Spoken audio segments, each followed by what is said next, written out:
많은 공유를 하셔서 감사합니다. 박경일 이사님 이제 나오셔가지고 우리 이화여대 교수로 계시고 또 청소년절제운동에서 평생을 몸 바치시면서 하고 계시는데 우리 오늘 귀한 여러분 기다마 들으시고 귀하게 초청도 하시고 있어요. 박 이사님, 김 박사님도 영락교회 제자예요. 그리고 세계학과 절제 아시아 필드워크 연구관이 계십니다. 네, 만나서 반갑습니다. 오늘 여러분들하고 같이 나눌 것은요, 제목에 나와 있듯이 태알콜 중국은 아동의 삶에 대한 사례를 제시하고 한국의 음주 규제 정책 현황과 NGO 단체의 역할, 이렇게 되어 있는데요. 제가 제목대로 하겠습니다. 먼저 태알콜 중국군에 대한 사례를 보고요. 한국의 음주 규정 정책 그리고 NGO 단체의 역할을 보도록 하겠는데요. 여러분들에게 좀 먼저 하기 전에 양해를 구해야 될 거는 지금 컴퓨터가 이쪽으로 옮겨지지 않아서 제가 저쪽 컴퓨터 있는 데로 가서 하도록 하겠습니다. 그래서 여러분들은 이 스크린을 보시면 되겠고요. 일단은 불을 좀 다 꺼주셔야지 스크린이 잘 보일 것 같습니다. 그래서 제가 여기서 하지 않고 자리를 옮기더라도 좀 양해를 해주시기 바랍니다.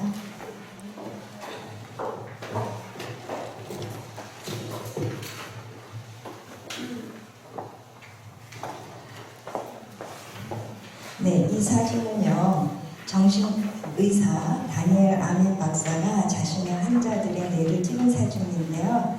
이 사진들은 알코올, 담배, 카페인 등에 중독된 사람들의 뇌를 촬영한 것입니다. 맨 위쪽 왼쪽에 있는 사진이 정상적인 사람의 뇌인데요. 카페인, 담배 중독자, 알코올 중독자, 알츠하이머 환자, 대만초를 한 사람들의 뇌는 정상인 사람의 뇌와 다르게 구멍이 나 있습니다. 알코올 중독자의 뇌와 치매 환자의 뇌가 구멍이 숭숭 나 있는 것은 알코올이 신경 독성 물질, 신경세포 뉴론이라는 이 신경세포의 독성 물질이기 때문에 술이 뇌로 들어가게 되면 뇌를 녹입니다. 녹여서 저 그림처럼 구멍이 나 있는 것을 볼 수 있는데요. 더 놀라운 사실은 술은 유전자 변형 인자라는 겁니다. 그래서 유전자가 바뀌어서 그대로 다음 세대에 변형이 되는 것을 볼 수가 있습니다. 이 여성은요, 남성과 달리 여성으로 태어날 때부터 난자를 가지고 태어납니다.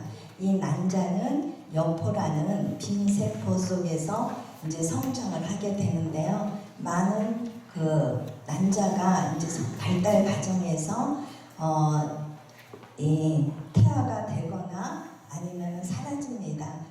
그래서 발달된 난자는 가임 여성기 동안에 300개에서 400개 정도 수정될 수 있는 난자를 내보낸다고 하는데요. 여성이 술을 마시게 되면 난자가 술의 영향을 받게 됩니다. 우리나라 불임 여성이 꾸준히 늘고 있는데 놀라운 것은 남성 여성이 이 남성 불임이 여성보다 더 빨리 늘고 있다는 사실입니다. 남자들의 정자수가 줄고 있어요. 그리고 고환의 무게도 감소하고 있습니다. 이렇게 정자의 양과 운동성이 점점 줄어들고 있는 것은 그 남성의 스트레스, 그리고 술, 담배, 환경 호르몬의 영향 때문에 이렇게 정자의 양이 줄고 운동성이 줄고 있다고 합니다. 여기 있는 이 동영상은요, 그 젊은 남성의 정자를 채취해서 정자의 운동성과 정자의 운동성과 그 숫자를 세어보았고요. 그 남성에게 술을 마신 다음에 그 다음에 이제 정자를 채취해서 술에 취한 정자의 운동성과 그리고 숫자를 세어봤습니다. 여기 오른쪽에 다시 한번 볼게요. 오른쪽에 있는 정자가 술에 취한 정자입니다. 네. 자, 예, 그래서 보면 술에 취한 정자는 운동성도 적고 숫자도 감퇴되어 있고요. 술 취한 사람처럼 비틀비틀 거리는 그런 운동성을 가지고 있는 것을 볼 수 있었습니다. 그래서 우리가 지금 조금 전에 술은 유전인자를 변형시키고 그 변형된 유전자가 다음 세대로 유전된다는 것을 봤는데요. 또 술은 태아 기형 유발인자입니다. 그래서 엄마가 임신했을 때 술을 하게 되면은 그 태아에게 어떤 영향을 미치는지 살펴보도록 하겠습니다. 태아알코올 증후군이라는 것은 엄마가 임신했을 때 술을 먹게 되면 술의 영향을 받고 태어나서 여러 가지 증상을 보이는 경우를 우리가 태아알코올 증후군이라고 하는데요. 조금 전에도 얘기했지만 술은 기형 유발인자이기 때문에 술의 영향을 받고 태어난 아이들은 기형을 보입니다. 그래서 안면의 기형, 코가 낮다든가 광대뼈가 없다든가 귀가 낮게 붙었다든가 아니면 육손인 아이들도 있고요. 이렇게 기형아들이 태어나고요. 조금 전에도 얘기했지만 술은 신경의 독성 물질이기 때문에 이 뇌를 파괴시킵니다. 그래서 태어난 아이들은 멘탈 리타르데이션, 정신 지체 아이들이 있습니다. 평균 연령보다 정신의 그 지능이 떨어지는 것을 볼 수가 있습니다.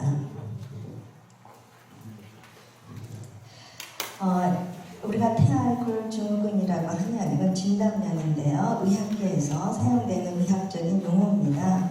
우리가 음식을 먹었을 때 에너지원으로 사용하기 위해서는 효소와 유산균이 필요한데 그 알코올은 장에 들어가서 그 좋은 균, 유익균을 죽입니다. 유익균을 죽여서 유익균이 부족하게 되면 산모가 아무리 좋은 영양분을 섭취했더라도 장에서 그 흡수가 되지 않기 때문에 영양분을 태아에게 보낼 수가 없습니다. 그래서 태아는 키가 작고 몸무게가 작은 아이로 태어납니다. 그래서 우리가 태아알코올 증후군이라고 진단을 받으려면 그로스 리타르데이션, 발달 장애가 있어야 됩니다. 키가 작고 몸무게가 작은 아이가 있어야 되고요. 그 다음에 술은 태아 기형 유발인자이기 때문에 태어난 아이가 안면기형이 있어야 되고요. 그리고 술은, 알코올은 뇌신경의 독성 물질이기 때문에 아까 술의 영향을 받고 태어난 아이는 뇌의 기능이 잘 안 돼서 지적 발달에 문제가 있다 그랬죠. 지능이 저하가 되는 중추신경 장애가 있어야 됩니다. 그래서 이 세 가지 모두 있는 경우에 우리가 태아알코올 증후군이다 이렇게 얘기를 하고요. 이 중에서 하나만 나타나는 경우가 있습니다. 그러니까 얼굴은 장동건인데 머리가 받쳐주지 않는 아이가 있는 반면 머리는 이세돌인데 기형이 있다든가 이렇게 하나만 나타나는 경우를 우리가 비타알코올 스펙트럼 디스오더라고 합니다.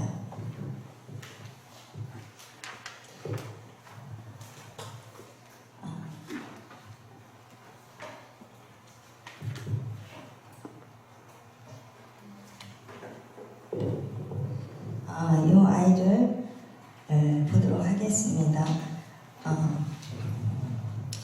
이 아이는요, 1973년도에 제일 먼저 태아알코올 증후군의 진단이 내려진 그 웨슬리 퍼킨슨인 아이인데요.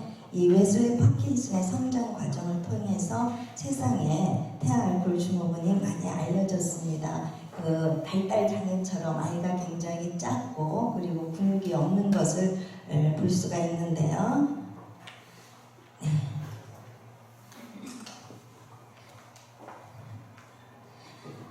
그 다음에 이제 우리가 저희가 태알골 증후군의 진단 기준 중에서 안면 기형이 있는데 이렇게 윗입술이 굉장히 얇고요. 그리고 윗입술과 코 사이에 인중이 있죠. 인중이 거의 없습니다. 그리고 얼굴에 뼈가 발달이 안 돼서 얼굴이 평평한 거 볼 수가 있습니다.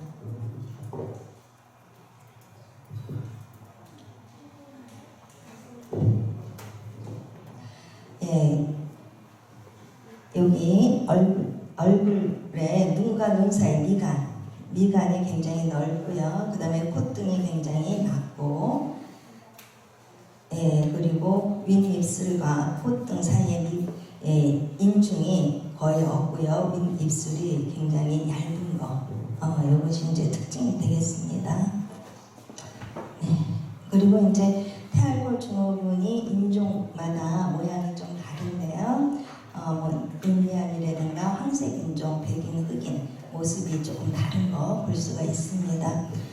그 다음에 이 사진은요, 왼쪽에 있는 사진이 육주된 태아의 사진인데요. 이 사진은 정상 아동입니다. 왼쪽의 사진이. 그래서 크기도 크고 주름도 많고 그리고 경계선이 분명한 것을 볼 수가 있고요. 오른쪽의 사진이 태알골 증후군 육주된 사진인데요. 크기도 작고 주름도 작고 그리고 경계선도 분명하지 않고 잘 발달되지 않은 것을 볼 수가 있습니다.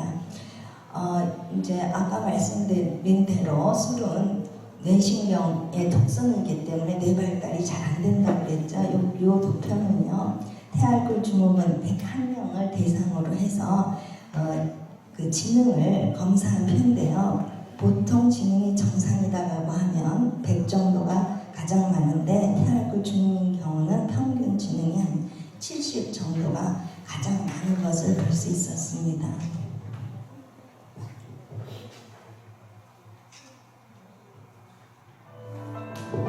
엄마는 기술의 지식을 갖고 너무 열렬히 행수를 하셨다. 제가 뱃속에 있을 때부터 한두 잔씩 드시다가 엄마는 알코올 중독자였다. 엄마의 술 때문에 지숙이는 태아 알코올 증후군으로 태어났다. 제 인생도 그렇지만 엄마 인생도 완전히 망한 거죠. 생긴 게 이제 코 밑에는 아무것도 없었고 코 밑에 여기 이제 동그라미 코 밑에 이렇게 딱 붙어있대.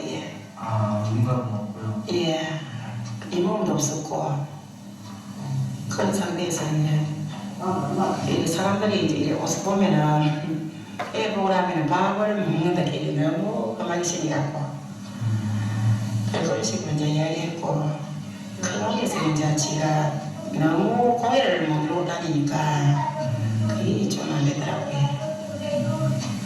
항상 이래 고개를 안 들고 지 우리 건너니 고개를 푹 숙여기로 다니고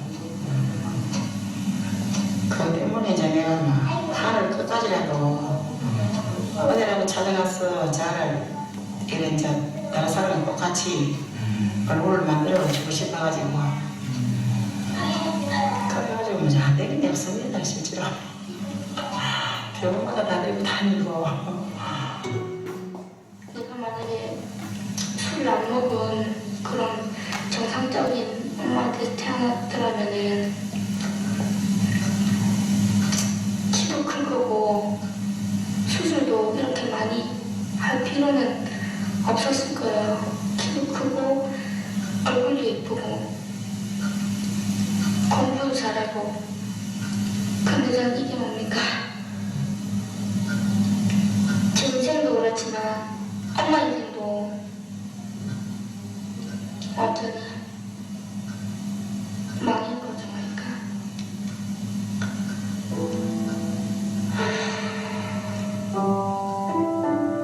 남들과 다르지 않게 보통 사람처럼 사는 것. 20살 지숙에게는 그것이 너무도 어렵다. 우리나라에 이런 태알골 증후군 하나가 몇 명 정도 있는가 이것을 생각해 보기 전에 임신한 한국 여성들이 술을 얼마나 마신 적이 있는가 하는 연구가 있어서 그것을 먼저 보도록 하겠습니다. 그 355명의 임산부를 대상으로 임신 중에 술을 마신 경험이 있습니까? 하고 조사를 해보니까 10명 중 4명이 마신 경험이 있다고 했습니다. 그 중에서도 심하게 마신 경험이 있습니까? 하는 질문에 심하게 마신 경험이다 그러면 한 자리에 한 번에 맥주 3캔, 소주 5잔 이상을 마신 것을 얘기를 하는데 임산부 중에서 10명에서 2명이 이렇게 심하게 음주를 했다고 얘기를 했습니다.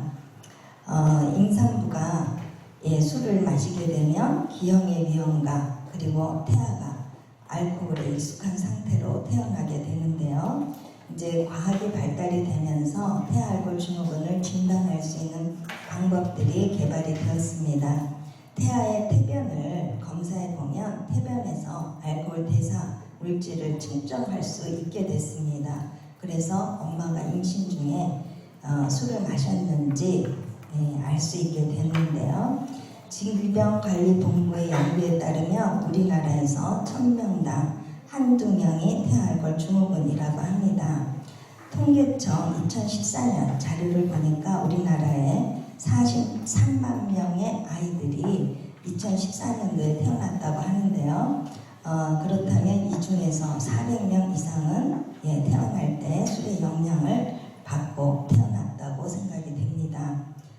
이러한 하나들은요, 독립적인 생활을 못하기 때문에 태어나서 죽을 때까지 입혀주고, 그 다음에 또 약값 대주고, 병원비, 수술비, 생활비, 교육비, 또 돈을 못 버니까 죽을 때까지 뒷받침을 해줘야 되는데요. 이 돈을 다 합치면 5억 정도 됩니다. 이 5억 정도 된다고 합니다. 그런데 태아알코올 증후군은 100% 예방할 수 있는 질환인데 가임 여성들과 산모가 술을 마시지 않는다면 100% 예방이 될 수가 있습니다. 그러면 우리나라의 현실을 좀 보도록 하겠습니다. 이 표는요, WHO에서 2010년도에 발표한 자료인데 WHO에 의하면 술을 1년에 12.5리터 이상을 먹은 나라를 지금 그렇게 확실하게 보이지를 않는데요. 이 진한 밤색으로 구분을 해놓았는데 러시아, 유럽, 영국, 근데 거기에 남한이 보이시나요? 조그만 남한이 포함되어 있습니다. 우리나라가 음주 국가에 속해 있다는 말이 맞는 것 같습니다. 우리나라는 남성들이 여성들보다 술을 마신다는 건 뭐 다 아는 사실인데, 근데 이제 음주 경량을 본다면 남자의 음주율은 조금씩 떨어지는 걸 볼 수 있고요. 반면 여성들이 마시는 음주율은 좀 높아지고 있는 것을 볼 수가 있습니다. 근데 문제가 되는 것이 뭐냐면 술을 마시는 연령대입니다. 이 도표에서 보시는 것처럼 가임 여성이 가장 많이 마신다고 하고요. 그러니까 가임 여성이다 그러면 20, 30대 여성들이 술을 많이 마시고요. 그러면 얼마나 많이 마시는가 고위험률을 보면 이것도 역시 20대, 30대 여성들이 술을 많이 마시는 포공을 하는 것을 볼 수가 있습니다. 이제 요거는요, 우리나라 대학생들의 음주 인구를 보는 건데, 제가 1999년도 대학생들을 대상으로 조사한 내용인데요. 질병관리본부에서 최근에 대학생의 음주 현황에 대해서 발표를 했습니다. 근데 별 차이가 없어요. 그래서 그냥 이거를 가져왔습니다. 그러니까 이 도표에서 보면 여대생이나 남학생이나 10명 중 9명 이상이 음주 경험이 있는 것으로 나타났는데 16년이 지난 지금에도 별다른 차이가 없는 걸 볼 수가 있습니다. 네, 다 아시는 우리나라에서 유명한 배우인데요. 롯데 주류의 하나인 클라우드하고요, 전지현 씨가 이 모델 계약을 연장을 했습니다. 그래서 선진국에서는 주류 업계 자유 규제로 만 25세 미만은 광고 모델을 피한다고 하고요. 그 다음에 특별히 미성년자들에게 영향을 미칠 수 있는 연예인 그리고 스포츠 스타들의 그 주류 광고 모델을 금지한다고 합니다. 그런데 우리나라는 이런 배우나 유명한 배우나 아니면 스포츠 스타들이 그 주류 광고 모델을 하고 있는데요. 특별히 여성들이 이 아이유나 또 유명한 현아, 유이, 이런 효린이 이런 가인 여성들을 내세워서 쑥을 팔고 있는데요. 이런 것들의 영향이 그 여대생들의 음주율이 높아지고 음주 연령이 빨라지고 있는 것하고 관련이 있는 것으로 생각이 듭니다. 자, 그러면 음주 규제 정책 상황을 보도록 하겠는데요.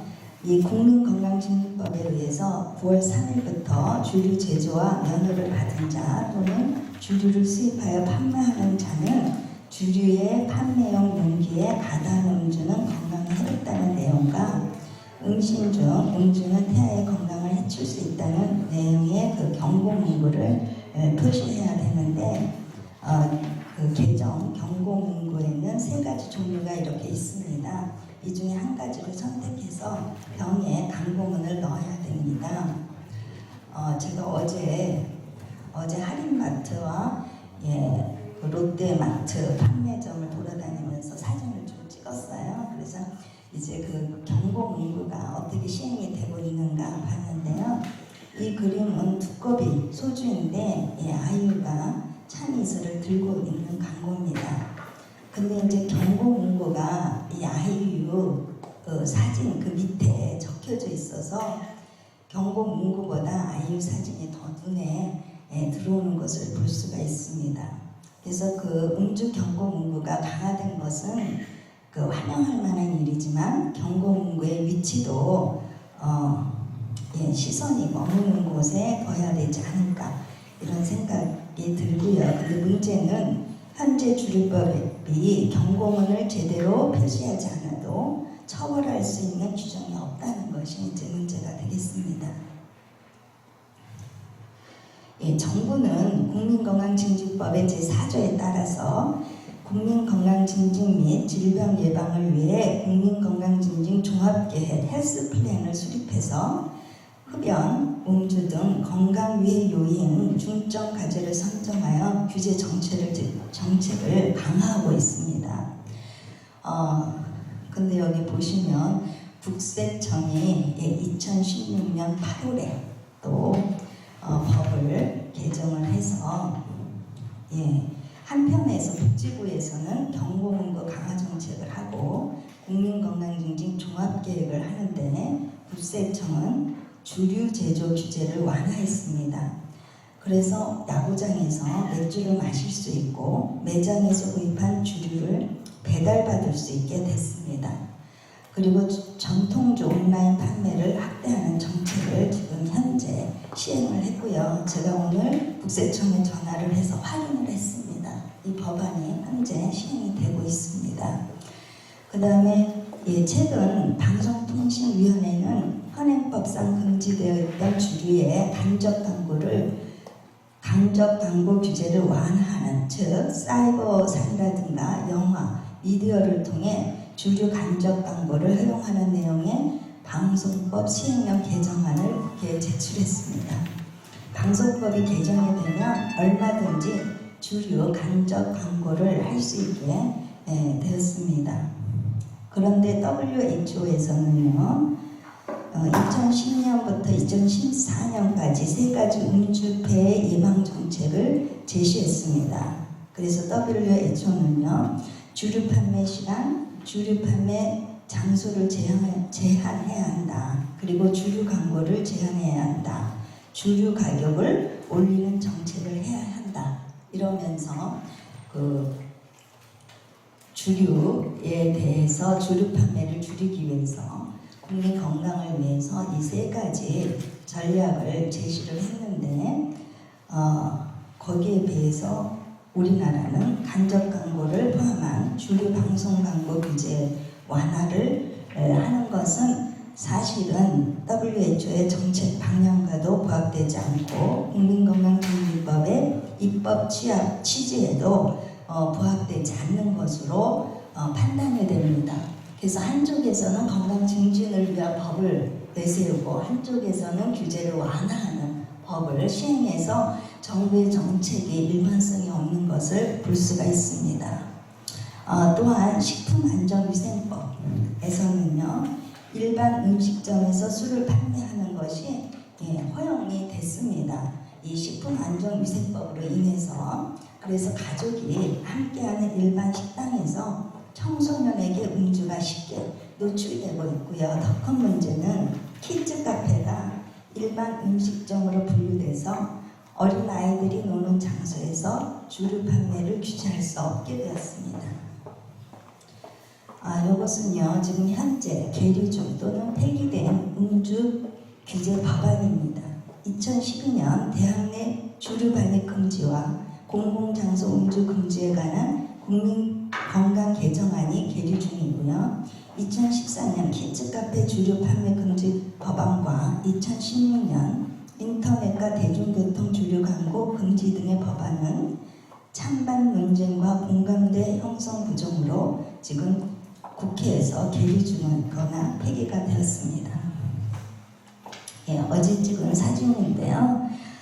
이것은 이제 주류 회사의 광고 전략인데요. 지금 보시면 카스 맥주가 있고 그 다음에 처음처럼 참소주가 있고요. 그 뒤에 계란하고 음료수가 진열되어 있어서 이렇게 보면 음료수의 하나로 소주를 생각하게 만드는 그런 주류 회사의 광고 전략을 볼 수가 있는데요.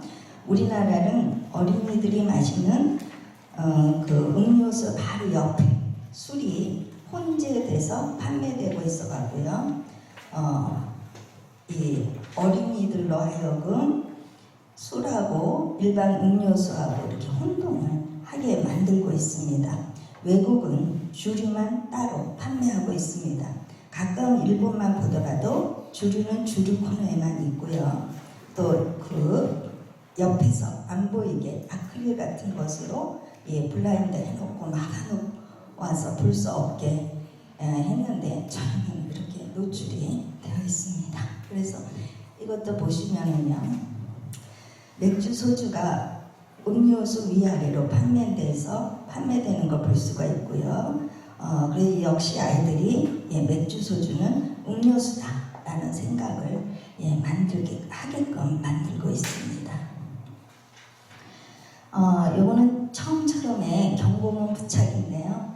투명 스티커로 되어 있어서 그 소주병과 같은 색깔로 되어 있는 거예요. 그래서 광고 문구가 있는지 눈에 잘 띄지 않게 이렇게 만들어서 붙이긴 붙였어요. 그리고 글자 크기도 법에 어긋나진 않습니다. 근데 흰 스티커에다가 붙여놨기 때문에 그것도 흰 글자로 붙여놨기 때문에 그 눈에 띄지 않는 거 볼 수가 있었습니다. NGO 단체의 그 역할인데요. 사회적 인식을 확대하기 위해서 문제에 대해서 꾸준히 관찰을 하고 잘못된 사회 현상에 대해서 비판하고 견제하며 건의문을 통해 정부, 국회에 압박 단체로서 NGO 단체의 역할을 하는 것이 NGO 단체의 역할이 아닌가 이렇게 생각을 합니다. 네, 감사합니다. 제가 이렇게 얼굴을 보면서 좀 못해서 좀 아쉬운 점이 있지만 이해해 주시기 바랍니다. 감사합니다.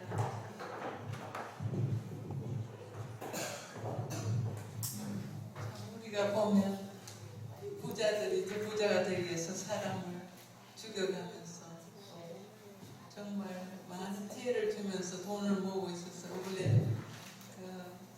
재벌들 민낯이 막 드러났잖아요. 우리가 그런 것을 보면 정말 많이 기도해야 돼요. 예수를 안 믿기 때문에 돈이 우상이 돼서 자꾸 돈 벌 목적으로만 하니까 그런 젊은 아이들이 저렇게 기형으로 태어나가지고 고생하고 일자리가 없는 것을 전혀 감각 없이 살고 막 사는 거예요. 그래서 그 불쌍한 사람들을 위해서 저희들 기도하고 전도하고 열심히 여러분 이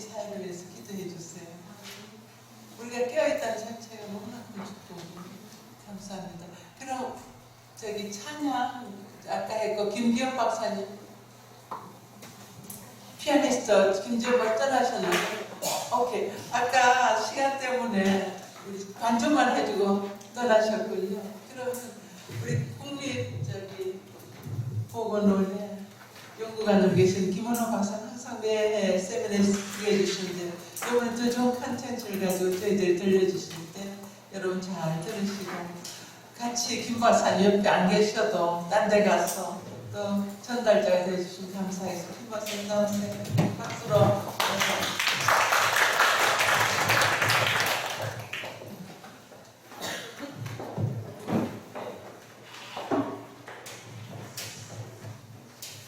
안녕하십니까. 사실은 이번에 제가 이제 못 올 것 같아서 다른 분들을 좀 추천을 해드렸는데 또 그것도 예의치 않았고, 그리고 제가 이제 사실은 지금 이제 첫 장에서 보시면 예전에는 제가 이제 당뇨병을 연구하던 사람이 저희 이제 질병관리본부의 본부장님이 새로 오시면서 질병관리본부의 연구를 갖다 조금 이제 개선을 해야 되겠다 해서 연구전략기획 TF를 만들었어요. 그래서 이제 저를 그쪽으로 이제 차출을 해서 그쪽에 이제 팀장으로 가 있다 보니까 지금 한 7개월을 제가 연구를 못하고 밖에 빠져나와 있는 실정입니다. 그래서 이제 좀 만약에 제가 해야 한다면 금요일로 좀 옮겨주십사 이렇게 이제 부탁을 드렸는데 그렇게 해주셔서 제가 또 이렇게 영광스러운 자리에 와서 또 이제 강의할 수 있게 해주셔서 감사합니다. 제가 이제 사실은 저는 연구자이기 때문에 모든 이제 톡을 사실은 근거 기반으로 여러분들에게 좀 전달을 해드릴까 합니다. 그래서 제가 직접 했던 연구들도 있고, 그리고 이제 이번에 사실 요청했던 부분들이 저는 여성 건강 쪽으로 이야기를 해서 그다음 당뇨병하고 연결시켜서 음주하고 그렇게 연구를 했던 사람인데, 이번에는 총무님이 남성의 생식 능력 감소 쪽으로 그쪽으로 이제 좀 이야기를 해달라고 해서 그쪽에는 제가 이제 준비된 자료가 없어서 사실은 어제 저녁까지 오늘 아침까지도 사실은 뒤쪽에 데이터들을 좀 준비를 해왔습니다. 논문들을 이제 뒤지면서 좀 준비해 왔는데 그런 부분들을 가지고 좀 말씀을 드리도록 하겠습니다. 다음. 자, 우리나라는 신문에서도 보면 술 취하는 공화국이라고, 술 취하는 한국이다 이렇게 이야기를 하고 있습니다. 근데 우리나라가 지금 얼마만큼 술을 많이 먹느냐 하면 거의 고위험 음주율을 떠나서 알코올 중독 환자들이 한 210만 명 정도 됩니다. 그것이 210만 명이라고 하는 그 숫자가 2001년도 숫자입니다. 그럼 지금 2017년이 됐어, 16년이 됐으니까 좀 줄어들었을까요? 아니면 올라갔을까요? 올라갔다고 가감히 말씀하시네요. 그런데 전체적인 정부 통계들을 보면 줄어드는 걸로 나옵니다. 근데 그게 실제로 그렇게 될 것이냐? 그거는 좀 이제 문제의 소지가 있는 것이죠. 그런데 그러다 보니까 210만 명, 중독 환자들이 210만 명인데 전체 사회 경제적 음주로 인해서 들어가는 사회 경제적 비용이 한 21조로 통계가 나왔거든요. 지금은 한 18조, 19조 정도 나오고 있습니다. 그런데 그것들을 다 빼고 나서 저기 보면 음주 사회적 비용이 연 7조라고 이야기를 저희가 하고 있습니다. 이거는 뭐냐면 직접적인 비용이에요. 음주로 인해서 직접적인 비용입니다. 근데 7조라고 하는 숫자가 얼마만큼 중요한 숫자냐면 우리나라 전체 예산이 한 380조, 350조 이렇게 하고 이렇게 되고 있는데 우리나라가 지금 보면 오른쪽에 보면 건강보험 지원 미지급 금액이라고 나왔잖아요. 그죠? 그러니까 우리나라는 건강보험이 계속 적자가 일어나고 있습니다. 적자가 일어나다 보니까 정부가 건강보험공단에다가 적자를 메워주고 있어요. 우리 세금을 가지고. 그 돈이 1년에 거의 한 2조, 3조를 갖다 집어넣어주고 있거든요. 근데 그 돈도 못 넣어주는 거예요. 그러니까 정부가 그 적자를 메꿔줘야 되는데 그 적자를 메꿔줄 돈이 없는 거예요. 그러다 보니까 지금 누적되어진 못 준 돈이 6조 5천억이야. 그런데 술을 갖다가 1%, 2%만 줄이면 먹는 걸 줄이면 저 돈을 다 뽑아낼 수 있다고 하는 그 얘기가 되는 거거든요. 그러면 정부로 봐서는 이제 문제는 그거죠. 사람들이 술을 많이 먹어야 주류세를 걷어가지고 그 돈을 줄 거 아니냐 이렇게 얘기를 할 수 있는 거잖아요. 그러니까 이게 이율배반적인 얘기예요. 그러니까 국가가 운영되어지는 거하고 국민 건강을 갖다 생각하는 거하고는 완전히 이율배반적인 그런 어떤 논리로 가기 때문에 아까도 박경일 이사님께서 말씀하셨듯이 복지부에서는 강화 정책을 쓰고 국세청에는 세금을 얻어야 되니까 풀어주는 거죠. 이것들이 이제 정부의 어떤 강력한 어떤 통제 문화에 있어서 그런 것들을 리딩하면 그런 것들이 가능할 것인데 우리나라 자체가 지금 엄청 다양하게 이제 이걸 가다 보니까 그런 부분들이 좀 부족하다 이렇게 얘기를 할 수가 있겠습니다. 다음 넘어가십시오. 자, 그래서 이제 우리가 이것도 넘어가도록 하겠습니다. 앞에서 계속 이제 얘기했던 반복적인 얘기들이기 때문에 넘어가겠습니다. 자, 이게는 뭐냐면 WHO에서 사실은 2010년도 이전까지는 WHO는 후진국들을 이렇게 보고 개도국들을 보면서 감염병 위주의 어떤 예방 정책을 주로 펼쳐왔었어요. 그러다 보니까 이제 문제가 되는 게 여러분도 아시다시피 만성질환, 저출산이 이제 심화되어지고 그다음 고령화가 심화되어지는 상황에서 보면 우리 이제 나라에도 이제 뭐 고령화 사회가 됐잖아요. 고령화 사회로 접어들면서 이제 노인분들에 대한 의료비라든지 거기에 대한 복지 비용을 갖다 어떻게 충당할 것이냐. 그러면 건강한 삶을 살게끔 만들어 주려야 되는데 그런 부분들이 국가가 책임져야 되는 부분이거든요. 개인으로 가정으로만 돌려버리면 그런 부분들이 삶의 질이 완전히 떨어지기 때문에 국가로서 해야 될 가장 중요한 역할은 그런 사람들의 건강한 삶을 갖다 보장해 주는 게 국가가 가장 우선적으로 해야 되는 그런 역할이라고 생각할 수가 있습니다. 그래서 WHO에서도 2011년도에 글로벌 액션 플랜을 갖다 만들어내면서 만성질환을 갖다 조기 예방 관리를 해야 되겠다. 그래서 각 나라에마다 권고안을 냈어요. 그 중에 이제 하나가 알코올 섭취율을 갖다 10%로 줄여라. 10% 이상으로 줄여라 하는 것들을 각국마다 그런 것들 이제 권고안을 주고 그걸 갖다 매년 동안 매년마다 실천도를 갖다가 봤습니다. 실천도. 얼마만큼 실천이 올라갔느냐를 봤는데 우리나라 같은 경우에는 실천도가 이루어졌을까요? 안 이루어졌을까요? 안 이루어지고 있는 유일한 나라 중에 하나입니다. 음주율이 떨어지지 않는 유일한 나라 중에 하나예요. 그 정도로 우리나라는 음주율이 심각한 부분이다 이렇게 얘기할 수가 있겠습니다. 다음. 자, 그렇게 해서 글로벌 액션 플랜이 이렇게 만들어졌다고 하는 것. 그 다음. 그래서 10%를 감해달라고 하는 것. 그 다음. 그렇게 해서 이제 우리가 그러면 우리 복지부에서는 그러면 어떻게 해야 될까? 어차피 국민의 보건을 갖다 책임지고 있는 건 우리 복지부니까 복지부 속에 있는 그러면 질병관리본부가 그 어떤 모든 것들을 갖다 책임져 줘야 되는 데이터를 생산해 줘야 되는 그런 역할을 가지고 있습니다. 그래서 저희들이 이제 2015년도에 잠깐 업무 보고를 하면서 이 그림을 제가 그렸습니다. 근데 그전에는 사실은 우리나라에 음주기인한 중독성 연구 외에는 복지부가 주도하는 중독 측면에 있어서의 그 연구 외에는 만성질환 쪽에서 음주를 가지고 연구한 전례가 없었습니다. 그런데 이제 제가 미국에 이제 그 NIH에 연수를 하고 한국으로 돌아와서 그리고 나서 2003년 4년도부터 이제 음주를 가지고 당뇨병하고 이제 만성질환하고의 어떤 연관성을 가지고 연구를 하면서 그런 데이터들이 만들어지고 언론 보도를 통해서 여러 가지 어떤 활동을 하게 되어지면서 내부에서는 음주가 가장 우리나라에서 건강행태 위험종 중에서 가장 중요한 건강행태 위험종이다. 이걸 인식하기 시작했습니다. 그래서 우리가 이제 질병관리본부에서 중점적으로 이제 사용하고 있는 이제 4대 만성질환 중점 질환이 뭐냐니까 심뇌혈관질환, 그다음 당뇨병, 그다음 호흡기 질환, 그다음 암. 이 4개를 두고 근데 이 4개의 질환은 이 4개 질환의 치료제 개발이다, 치료기술 개발이다 돈을 엄청나게 쏟아부었거든요. 그런데 우리나라에서 당뇨병 약 하나 나오겠어요? 심혈관 질환 치료약이 나온 적이 있습니까? 없어요. 근데 거기는 쏟아부어 봤자, 돈을 쏟아부어 봤자 이거는 그냥 밑빠진 돌에 돈 붓는 거죠. 그러니까 이 사람들은 건강 관리만 해주면 되는 거예요. 그러니까 외국에서 어차피 들어오는 그 돈을 가지고 약이라든지 치료 기술을 그대로 적용해서 어느 정도 삶을 갖다 연장시켜주는 그 역할밖에 해줄 수 있는 게 없다라고 하는 거죠. 그렇다고 한다면 비용 대비 가장 효과적인 방법은 뭐냐? 라고 하는 거예요. 그 전 단계로 가야 되죠. 그리고 당뇨병이라고 하는 것은 심뇌혈관 질환을 일으키는 그 다음에 암을 일으키는 가장 기저질환, 원인 질환이에요. 그래서 우리가 당뇨병만 예방을 하면 심뇌혈관 질환 30-40% 다 예방할 수 있고 암도 40-50%까지 다 예방을 할 수 있습니다.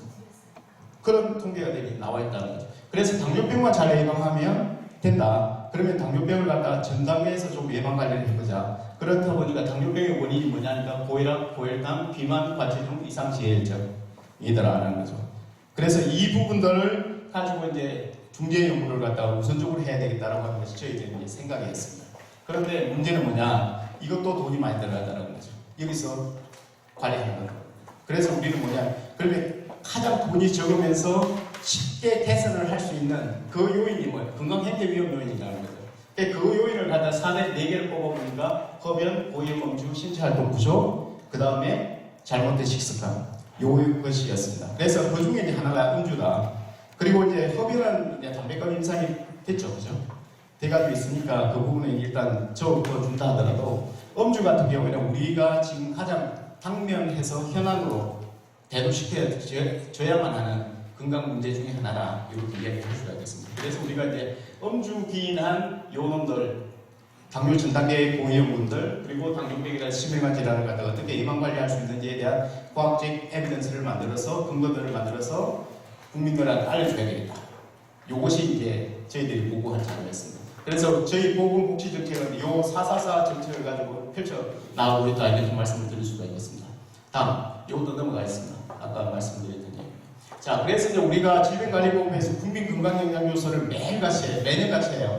그렇게 보니까 아까도 말씀 잠깐 주셨지만 여기 보면 월간 음주율이 우리나라 58%, 그 다음에 여기 보면 웨스트 패시픽, 서태평양 평균이 46%밖에 안 돼요. 그리고 세계 음주율이 보면 37%밖에 안 되고, 그런데 우리나라는 거의 2배에 가까운 음주율을 보이고 있습니다. 그리고 여기 보면 성인 고위험 음주율, 19세 이상의 고위험 음주율을 보면 13.1%입니다. 이 얘기는 뭐냐면 8명 중에 1명은 고위험 음주를 한다는 거예요. 고위험 음주는 한 자리에 앉아서 남자는 7잔 이상, 여자들은 5잔 이상 마시는 그 이유를 말하는 겁니다. 그러니까 이게 심각한 수준이라고 하는 거죠. 그런데 남자들은 20%니까 5명 중에 1명은 고위험 음주를 하는 거죠. 네. 여성분들도 6명, 6%가 나오니까 한 12명, 13명 중에 1명은 나온다라고 하는 그런 얘기를 할 수가 있겠습니다. 그런데 월간 포괄율을 보시면 35조, 36%에 해당하잖아요. 근데 여성들도 보면 20%에 해당해요. 그러니까 월간 포괄율은 한 달에 한 번 정도는 포옹을 한다는 얘기거든요. 네. 다음. 그래서 여기에서 보면 그 나이별로 보면 남자하고 여자들 보면 여자들은 30대, 40대, 50대가 지금 8.9%, 9.1%, 7.1% 이렇게 높게 나오는 그 부분이 있습니다. 그러니까 가임기 여성들이 술을 많이 마시는 그런 조건을 가지고 있다는 하는 것이죠. 다음. 이것도 그런데 이제 문제는 뭐냐면 청소년 음주 문제인데요. 이것이 이제 보면 우리나라 지금 음주 그 평균 음주 노출 나이를 보면 뭐 제가 몇 번 말씀드렸지만 2005년 정도만 하더라도 15세, 16세 되거든요. 지금 보면 12.1세까지 내려갔습니다. 매년 내려가고 있는 추세. 12.1세면 초등학교 5학년이에요. 근데 그 초등학교 5학년이 친구들하고 술을 마셨겠어요? 아니면 뭐 어디 가서 뭐 다른 데 음식점에 가서 마셨겠어요? 누구한테 배웠겠습니까? 부모들이에요. 심각한 수준이. 삼촌들이 와서 너 한잔 할래? 너 한번 부모가 가르쳐야 돼. 가르칠 게 없어서 술 마시는 걸 아시면 야라고 하는 것이죠. 그러니까 그런 어떤 부분들에서 우리 주위에 그냥 쉽게 볼 수 있는 그런 문제다, 이렇게 얘기를 할 수 있는 거죠. 다음. 이것도 넘어가 있습니다. 이것도 넘어가지 뭐. 네, 넘어가겠습니다.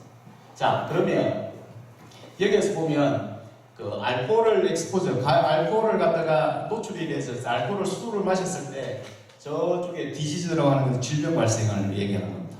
술을 마시면 정말 질병이 발생해? 정말? 우리가 계속 뭐 그런 소리를 듣는데 정말 발생할까? 아니라고 생각하는 사람 엄청 많습니다. 그런데 그 수준들이 어떤 수준들이냐, 그것들을 이제 한번 생각해 보도록 하죠. 다음. 자, 우리가 여기서 말씀드리는 요게 이제 요 그래프가 아까 제가 이제 마지막 올린 게 당뇨병, 심혈관 질환 이렇게 올리고 퀘스천이 이렇게 띄었잖아요. 실질적으로 밖에 사람들은 그 술을 마시면 당뇨병이 예방된다고 얘기를 합니다. 의사 선생님들이 그것도, 그리고 공부를 하는 사람들, 연구를 하시는 분들이, 그리고 심혈관 질환 예방도 된다고 얘기를 합니다. 그 이유 중에 하나가, 심혈관 질환 예방을 하는 이유 중에 하나가 술을 마시면 HDL, 고밀도 지방이 있어요. 우리 저밀도 지방이 있고 고밀도 지방이 있는데, 고밀도 지방을 갖다가 낮춘다고 얘기를 하고 있습니다. 그리고 저밀도 지방도 낮춘다고 얘기를 하고 있습니다.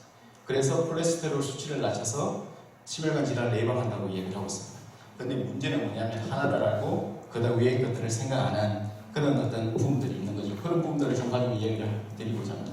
그래서 여기 그림을 보면 술을 갖다가 한두 잔 정도 마시는 수준, 그거는 당뇨병을 예방하고 심혈관 질환을 예방한다. 많이 들어보셨잖아요, 그죠? 근데 정말 그러느냐? 그걸 확인하기 위해서 제가 연구를 했던 거 아닙니까? 그러니까 보니까 실질적으로 보면 심혈관 질환이라는 당뇨병이라든지 일으키는 그 측정 지표들 있잖아요. 당뇨병은 뭘로 측정해요? 혈당으로 측정하잖아요. 그래서 술을 마시면 혈당은 떨어집니다.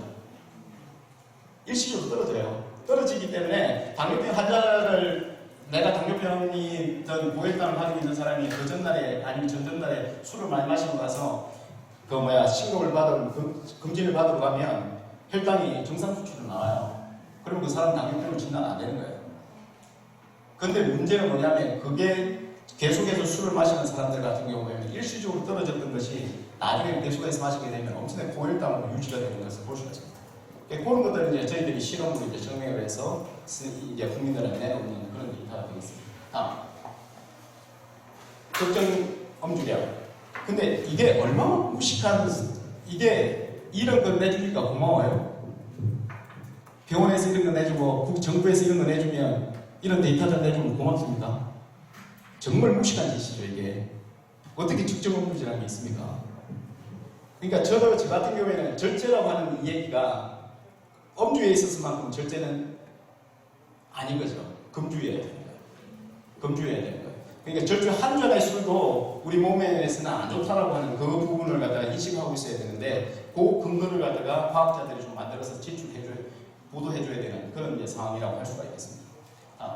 자, 그런데 우리나라 이제 아까 국민건강영양조사 데이터가 있다고 했잖아요. 1년에 10,000명씩 돼가지고 몇 년 동안 해가지고 몇십만 명 데이터가 지금 우리 본부에는 모아져 있습니다. 그것들을 조금 더 풀링해서 분석을 해봤어요.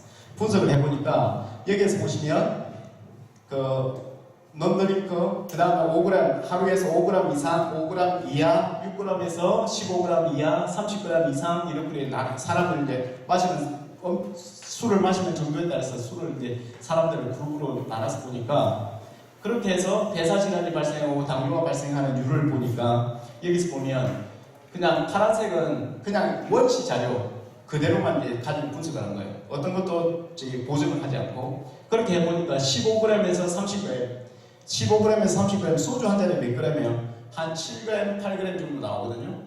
그럼 두 잔 정도 되는 거잖아요. 두 잔, 세 잔 정도 되는 거잖아요. 두 잔, 세 잔 정도 마시면 당뇨병 발생률이 한 1.3배 올라가고 그 다음에 30g 이상을 마시면 1.35배 이렇게 올라간다는 거죠. 근데 저걸 갖다가 나이 보정하고 그 다음 성 보정하고 그 다음 BMI 보정하고 몇 가지를 이렇게 변수들을 보정하게 되면 여기에 보면 5g만 마셔도 반잔만 마셔도 여기 보면 1.2배 그 다음에 두 잔 마시면 2.2배 그 다음에 30g 이상을 마시면 1.5배까지 올라간다는 거죠. 이런 데이터가 나온 적이 없어요. 세계 어디에 데이터에는 나온 적이 없어요. 그럼 우리나라 데이터에서는 이게 나와요. 왜 그러냐? 미국인들한테는 술에 엄청나게 강한 유전인자를 가지고 있습니다. 그래서 제가 몇 번씩 이 말씀을 드렸던 것 같은데 우리나라 같은 경우에는 술 먹으면 빨개지잖아요. 얼굴이 빨개지잖아요. 빨개지는 그 이유가 ALDH2 알코올 분해 요소가 돌연변이를 가지고 있는 사람들이 30-40% 이상이라고 합니다. 그럼 미국인에는 그런 돌연변이가 아예 없어요.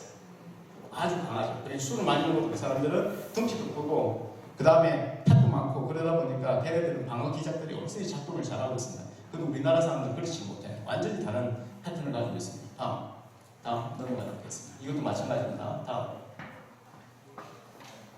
넘어갈게요.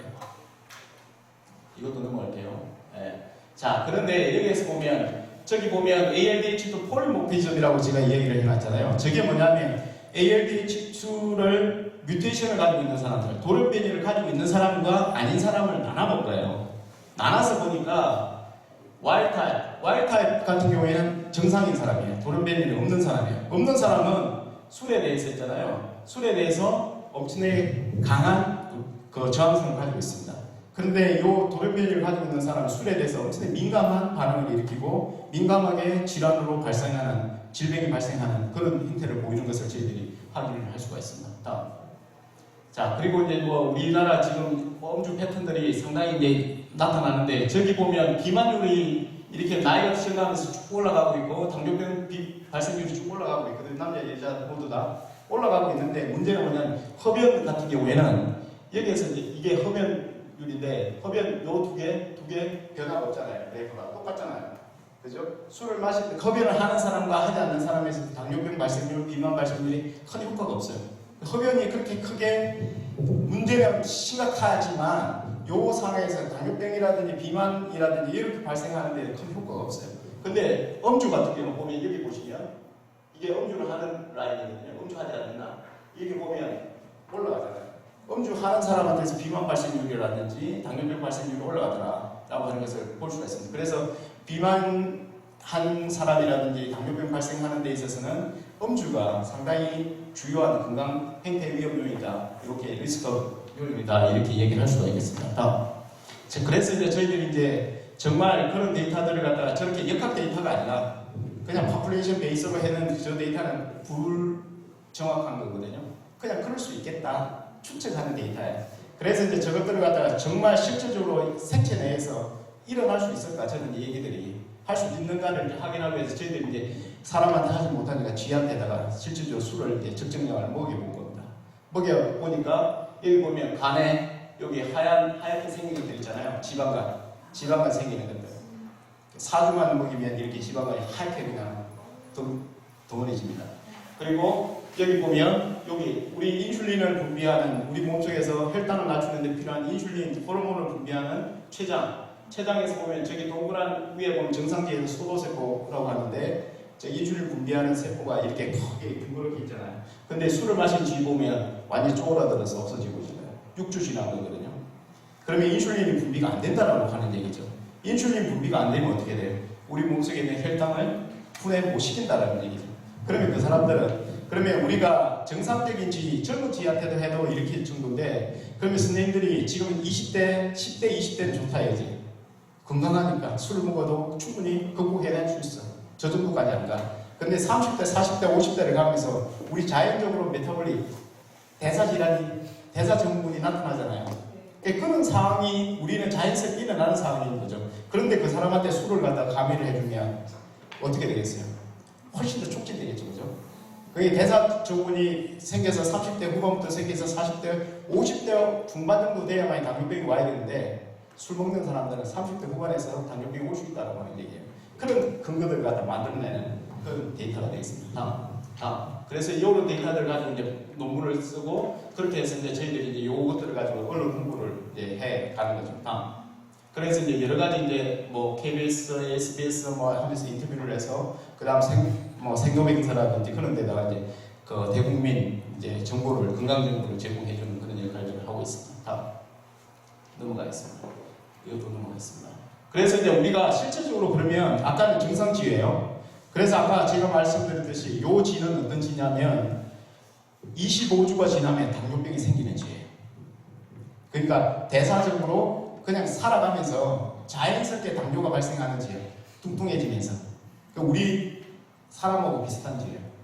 사람하고 비만해지면서 당뇨병이 발생하는 지에다가 25주가 돼야 당뇨병이 발생하는 지거든요. 근데 저 지가 청소년기에 10주부터 6주 동안만 술을 먹이게 합니다. 그리고 6주에서 테스트를 했어요. 보니까 16주밖에 안 됐잖아요. 근데 당뇨병 발생률이 하나도 없어야 되는데 40%가 생겼습니다. 그 얘기는 뭐냐?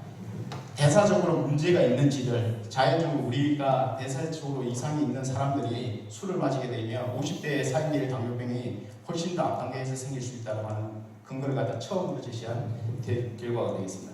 그래서 이거 같은 경우는 미국 저희가 이제 공부했던 NIH에 가서 발표했을 때도 그쪽에도 알코올 연구소 사람들이 상당히 관심을 가졌던 데이터 중에 하나입니다.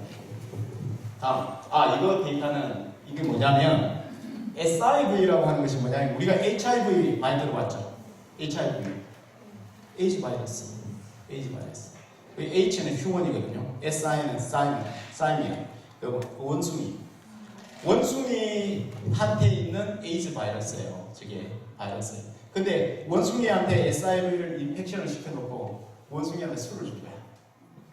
그러니까 한쪽에는 저 위에는 슈크로스는 과당이에요. 과당, 자당, 당. 우리가 설탕 같은 거예요. 설탕을 주고 설탕물을 주고 한쪽에는 술을 준 거예요.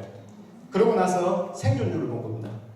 그래 보니까 여기에 보니까 SIV를 딱 치르고 나서 그리고 술을 이제 먹이기 시작했는데 저 위에 보면 100%가 있잖아요, 그죠? 살아있는 거예요, 저게. 근데 술을 먹이고 시작하니까 살아있는 게 200일, 뭐 100일 정도 되니까 죽기 시작하죠, 그죠?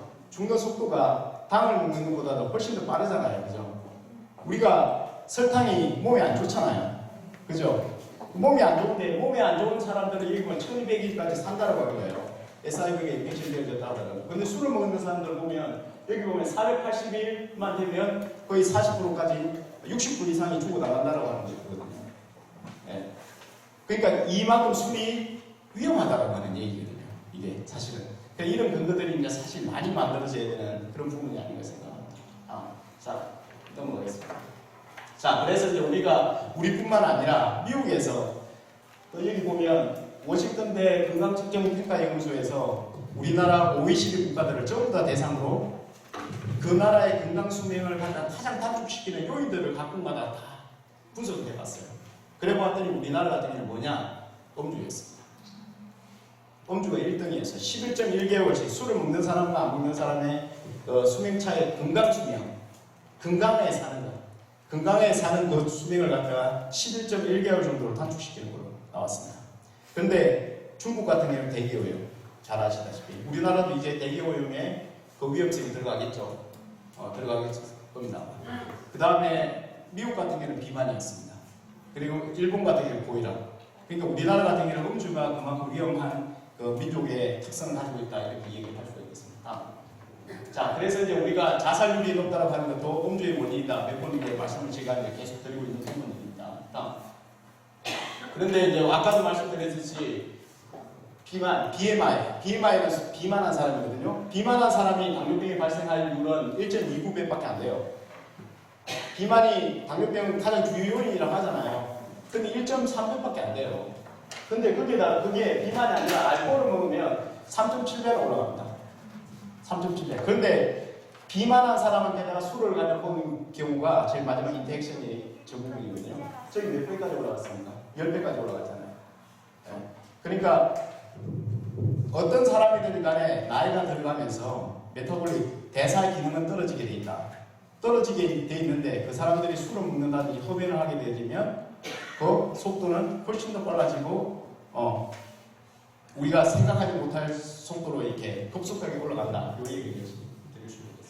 자, 여기서 마찬가지입니다. 술을 먹으면 간암이 발생할 확률이 2배밖에 안 됩니다. 간암의 원인이 술이 아시죠? 그 다음에 뭐 HBV나 HCV 인펙션 되어진 거죠. 헤파타이티스 B 바이러스, C 바이러스 인펙션 되어지면 간다라고 하는 거잖아요. 그러면 HBV나 HCV가 인펙션 되어지는 경우에는 9배예요.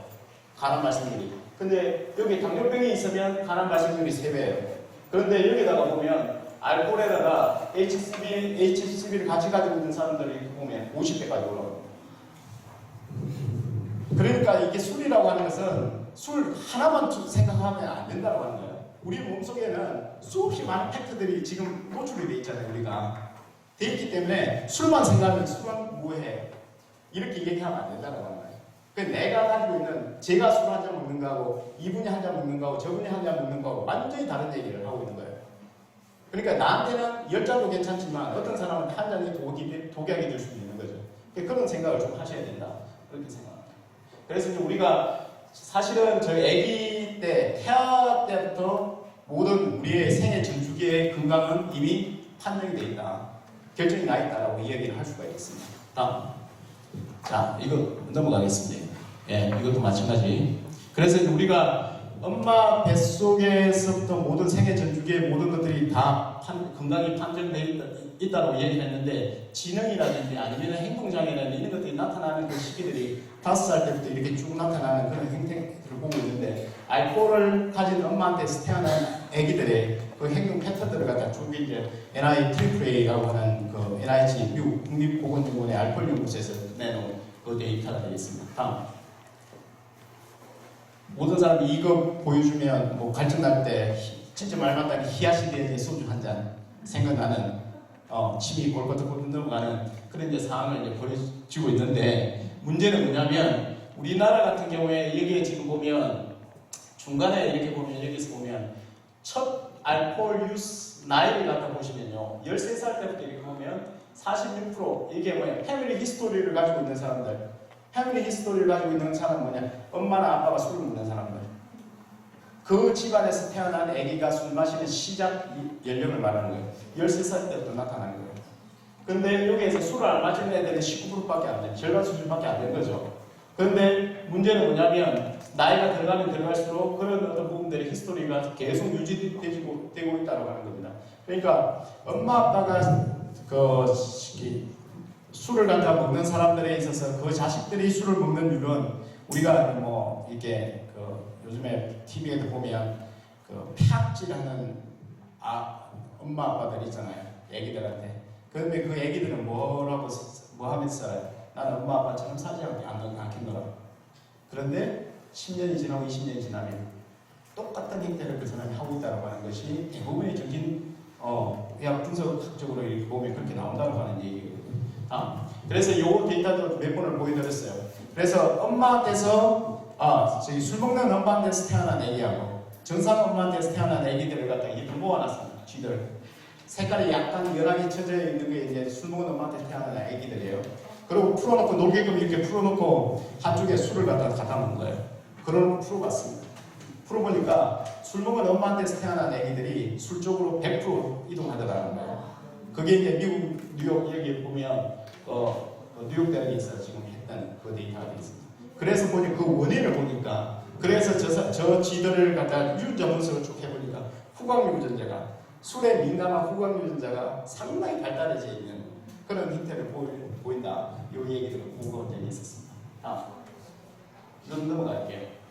넘어갈게요. 자, 아까도 저기 박경일 이사님께서 보여주셨듯이 여기 보면 직장 여성 음주율 88%, 90%에 해당하잖아요. 우리나라 이거 도대체 어떻게 할까요?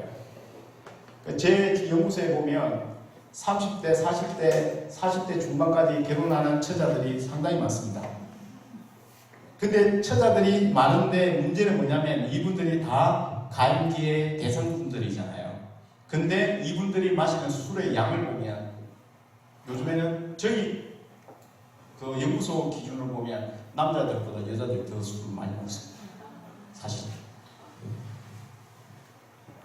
자, 그리고 뭐 여대생들 음주율도 상당히 90%에 가깝다고 하는 것이고요. 다음.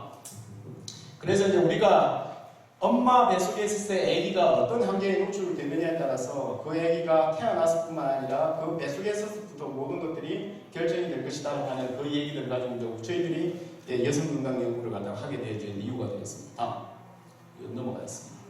자, 그러면 엄마가 우리가 임신성 당뇨 많이 얘기 들어보셨잖아요. 그죠? 임신성 당뇨의 원인 중에 하나가 이런 유전적인 요인도 있겠는데 흡연이라든지 음주라든지 이런 것들이 절대적인 어떤 위험 인자거든요. 근데 그런 어떤 부분들에서 보면 GDM을 가지고 있는 그러니까 임신성 당뇨 속에 당뇨를 가지고 있는 엄마한테서 태어난 아기가 비만이 될 확률이 그렇지 않은 애보다도 훨씬 더 높다라고 하는 것이고요. 그 얘기를 가지고 여기 이제 그래프로 이렇게 보여주는 것이 되겠습니다. 그러니까 GDM을 가지고 있지 않은 정상 엄마한테서 태어난 아기는 거의 비만율이 없다라고 하는 거예요. 그런데 GDM을 가지고 있는 엄마한테서 태어난 아기는 쭉 올라간다는 이 호주 데이터입니다. 여기서도 마찬가지예요. 비염주군과 음주군에서 보시면 GDM 발생률이 완전히 다르다라고 하는 그 얘기가 되겠습니다. 임신당뇨 발생률이. 그 다음에 다음 넘어가겠습니다. 넘어갈게요. 자, 그래서 이제 우리가 생각하기에는 아까 말씀드렸듯이 저쪽에 있는 다이아베티스라고 하는 저기 당뇨는 모든 합병증의 근원이다 라고 하는 것이고 당뇨 전 단계에서부터 우리가 조기에 예방관리를 해야 되겠다라고 하는 것이고 그 조기 예방 관리를 하는 데 있어서 가장 주요하게 우리가 개선시켜야 하는 건강행태 위험 요인이 바로 흡연과 음주다. 이 얘기를 지금 말씀드립니다. 자, 그러면 술이 왜 그러면 이런 질병들을 발생시키고 좀 이렇게 잘못되게 이렇게 성장을 갖다 뒤처지게 만들고 그렇게 할까요? 라고 하는 것이죠. 그걸 갖다 그냥 단순히 형태학적인 측면으로만 가면 우리가 문제 해결이 안 되는 거니까. 그래서 이제 보니까 우리가 술을 마시게 되면 우리 유전자가 변화를 하더라 라고 하는 거예요. 그런 것들을 갖다 이제 연구를 통해서 밝혀내는 겁니다. 그래서 보니까 유전자가 DNA라고 하는 이 유전자가 메칠레이션이라고 하는 조 얘기로 이제 되는 거거든요. 그 메칠레이션이 뭐냐니까 유전자 구조가 바뀌는 거예요. 구조가 바뀌어서 A라고 하는 유전자도 있어야 되는 A 프라임의 유전자가 만들어지는 거예요. 그럼 A 유전자는 A라고 하는 기능을 하고 있는 유전자예요. 근데 A 프라임이 되면 A 기능을 못 하는 거죠. 이게 그렇게 만들어지는 그런 구조를 가지고 있습니다. 다음. 자, 그래서 이렇게 세포가 정상적인 엄마한테서 난 아기의 세포들이 이렇게 될 것이고, 그렇게 이제 노출이 된 아기의 세포는 저렇게 바뀌겠죠. 뭐가? DNA가 바뀌었으니까. 유전자가 바뀌었으니까 세포도 바뀌어야 되죠. 세포가 바뀌면 장기 조직이 바뀌겠죠. 조직이 바뀌면 우리 몸이 병들겠죠. 그 얘기예요, 지금. 그게 술 하나가 근원적인 우리 전체 모든 근원에 있어서 세포라고 하는 그 단위 속에 더 들어가서 핵 속에 들어있는 유전자 하나를 바꾸는 거예요. 유전자, 그 많은 유전자 중에 하나하나 바꾸는 이 상황이 엄청난 재앙을 불러오는 그런 이제 상황이 벌어진다고 하는 것입니다. 그렇게 나이 먹는데 건물 푹싹 한순간에 내려앉듯이. 예. 그러니까 우리는 노화가 되어지면 그냥 서서히 이렇게 병들어서 이렇게 서서히 그 나이대에 맞게끔 이렇게 가다가 70, 80 돼서 우리는 90까지 건강하게 살다 돌아가시면 되잖아요. 근데 문제는 뭐냐면 저렇게 술을 마시고 담배를 피우고 그렇게 하면 어떻게 돼? 한순간에 주저앉는다라고 하는 그 얘기가 되겠습니다. 우리 몸도 마찬가지거든요. 그래서 이제 저희들이 이제 술을 마시면 술을 이제 먹이는 실험들을 쭉 하면서 이것들이 이제 태아 건강에 어떻게 영향을 미치느냐 그런 연구들을 좀 해봤습니다. 다음. 그래서 해보니까 젊은 엄마한테 20대 초반의 젊은 엄마하고 30, 우리 요즘에 결혼 연령이 평균 연령이 31세까지 올라갔잖아요. 근데 35세 이상이 되어지면 어떤 현상이 나타난다고 얘기 들었습니까? 아기들이 조금 안 좋은 애들이 태어난다라고 하는 얘기 들으셨죠, 그죠? 그게 35세 기준으로 이렇게 삼고 있거든요. 그런 데이터들이 이런 연구에서 나오는 거예요. 그래 보면 젊은 애들한테 젊은 그 감기 그 쥐한테다가 술을 마셨을 때는 그 자체의 어떤 생존율에는 별 변화가 없어요. 상당히 이제 방어장 잘하고 있죠. 20대 초반 건강한 상태니까 술이 들어와도 몇 잔 들어와도 충분히 우리 몸은 방어 시스템이 너무 잘 돼 있습니다. 우리 몸은 그렇게 잘 돼 있는 방어 시스템에도 불구하고 내한테 질병을 가져오게 했다. 그럼 그 사람은 진짜 사형 당해야 되는 거죠. 진짜 사형 당해도 될 만한 짓을 한 거죠. 나쁜 사람이야. 그러니까 자기 자신을 갖다 완전히 그냥 내던져 놓은 그런 사람이라고 할 수도 있는 겁니다. 그래서 근데 이제 나이 같은 쥐를 가지고 보면 생존율이 뚝 떨어지잖아요. 완전히 떨어집니다. 그러니까 결혼도 좀 일찍 하셔야 돼요. 그게 예전에 제 때 결혼하는 친구들이 보면 저는 30에 했지만 내 친구들은 27, 28에 결혼했거든요. 근데 그 친구들이 지금 보면 제너레이션 이 텀을 보면 그것이 딱 맞는 제너레이션인 것 같아요. 그러니까 지금 저는 이제 고등학교 1학년 아들을 두고 있지만 그 친구들은 대학교 이미 보내놓고 있단 말이에요. 그게 얼마나 편해요. 이 나이가 되면 조금 편하게 이렇게 해서 내 건강 챙기면서 살아야 되는데 저는 아직까지도 제 건강 챙기기보다는 자식 건강 챙기고 자식한테 이렇게 퍼주는 그런 역할을 하고 있으니까 좀 힘든 거죠. 그래서 조금은 일찍 결혼하는 것도 괜찮습니다. 사실은 자식을 위해서 나를 위해서도. 그래서 그런 데이터들이 나오는 것이고요. 그래 그 다음에 임신율 자체도 보면 근데 이제 젊은 사람이라 하더라도 임신율 자체가 달라진다고 하는 거예요. 죽지는 않는데 문제는 안 생기는데 임신율 자체를 보면 정상적인 사람들은 임신율이에요. 한 60%, 58%밖에 안 나오거든요. 근데 이 쥐에서 똑같이 나옵니다. 그렇게. 근데 문제는 술을 딱 먹으면 빨간 저쪽에 왼쪽 발을 보시면 한 15%가 떨어집니다. 임신율이. 그러면 젊은 사람이나 20대 초반의 젊은 사람이나 술 먹는 사람과 먹지 않는 사람의 임신율은 저렇게 차이가 나는데 30대 후반을 보십시오.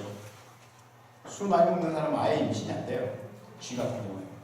사람 같은 경우 완전히 임신율이 뚝 떨어지는 걸로 알고 있습니다. 네.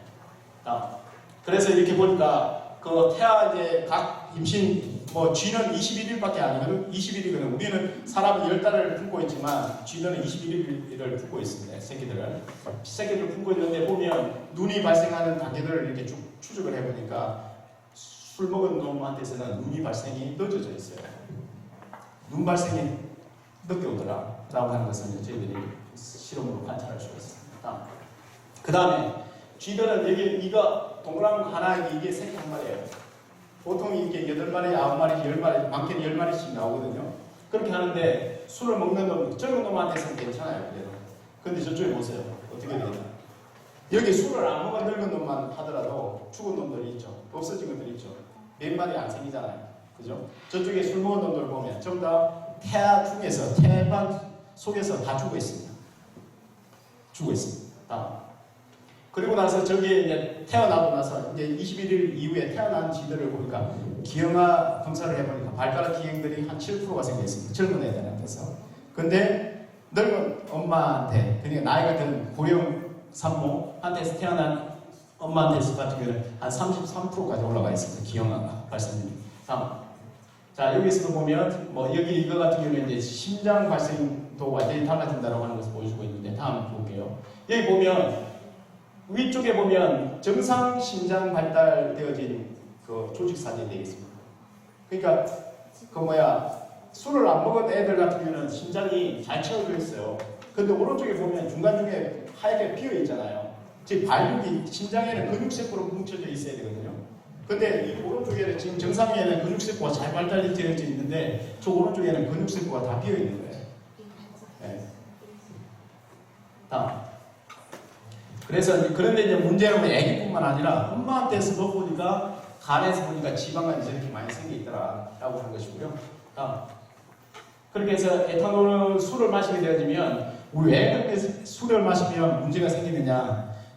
문제는 그겁니다. 저기 보면 ROS라고 하는 거 저 위에 있죠, 그죠? ROS 이게 뭐냐? 활성산소입니다. 많이 들어보셨죠? 스트레스 받으면 많이 생기는 거예요. 활성산소. 그러니까 우리가 남한테 욕받고 막 스트레스 받는 그 수치보다도 우리 술 한 잔 마셨을 때 생성되어지는 ROS가 몇십 배 높습니다. 사실 급격히 증가하는 그 ROS는. 그래서 이 ROS가 사실은 뭘 하냐니까 저기 보면 DNA 어댑터라고 해놨잖아요. 저기 뭐니까 ROS가 많이 생성되니 뭘 하냐면 DNA를 잡아버려요.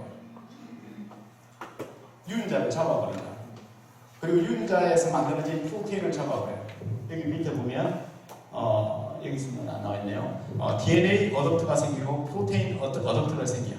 그 얘기는 뭐냐? DNA가 정상적인 역할을 못하고 프로테인이 정상적인 역할을 못하게끔 이게 활성산소가 기능을 갖다가 망가뜨려 버린다. 이 얘기를 지금 하는 겁니다.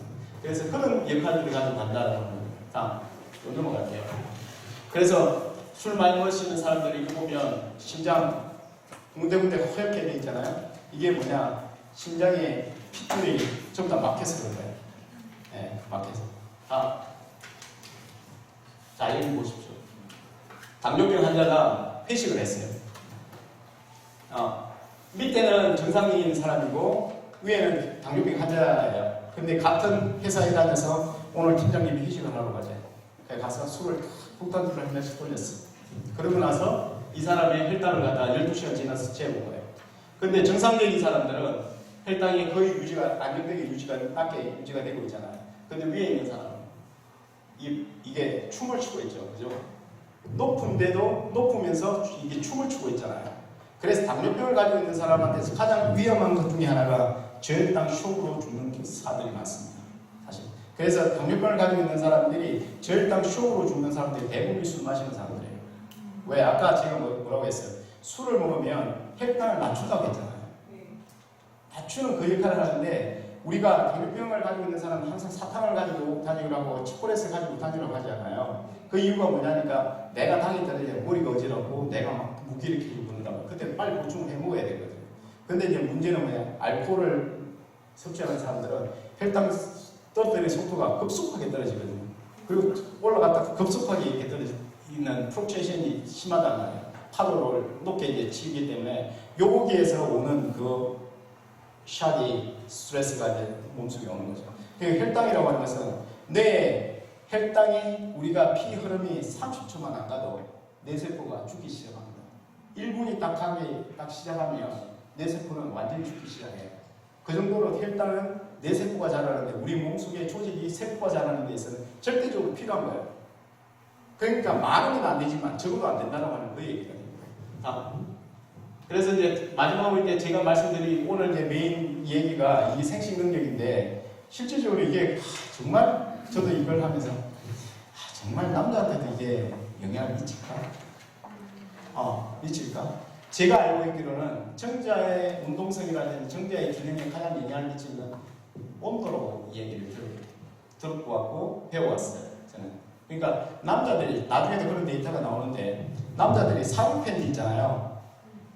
그 여기 이제 결혼하신 분들이나 아니면 뭐 이렇게 아버지가 있는 분들이 돌아가시면 되도록이면 사각 팬티를 좀 입으라고 추천을 해주세요.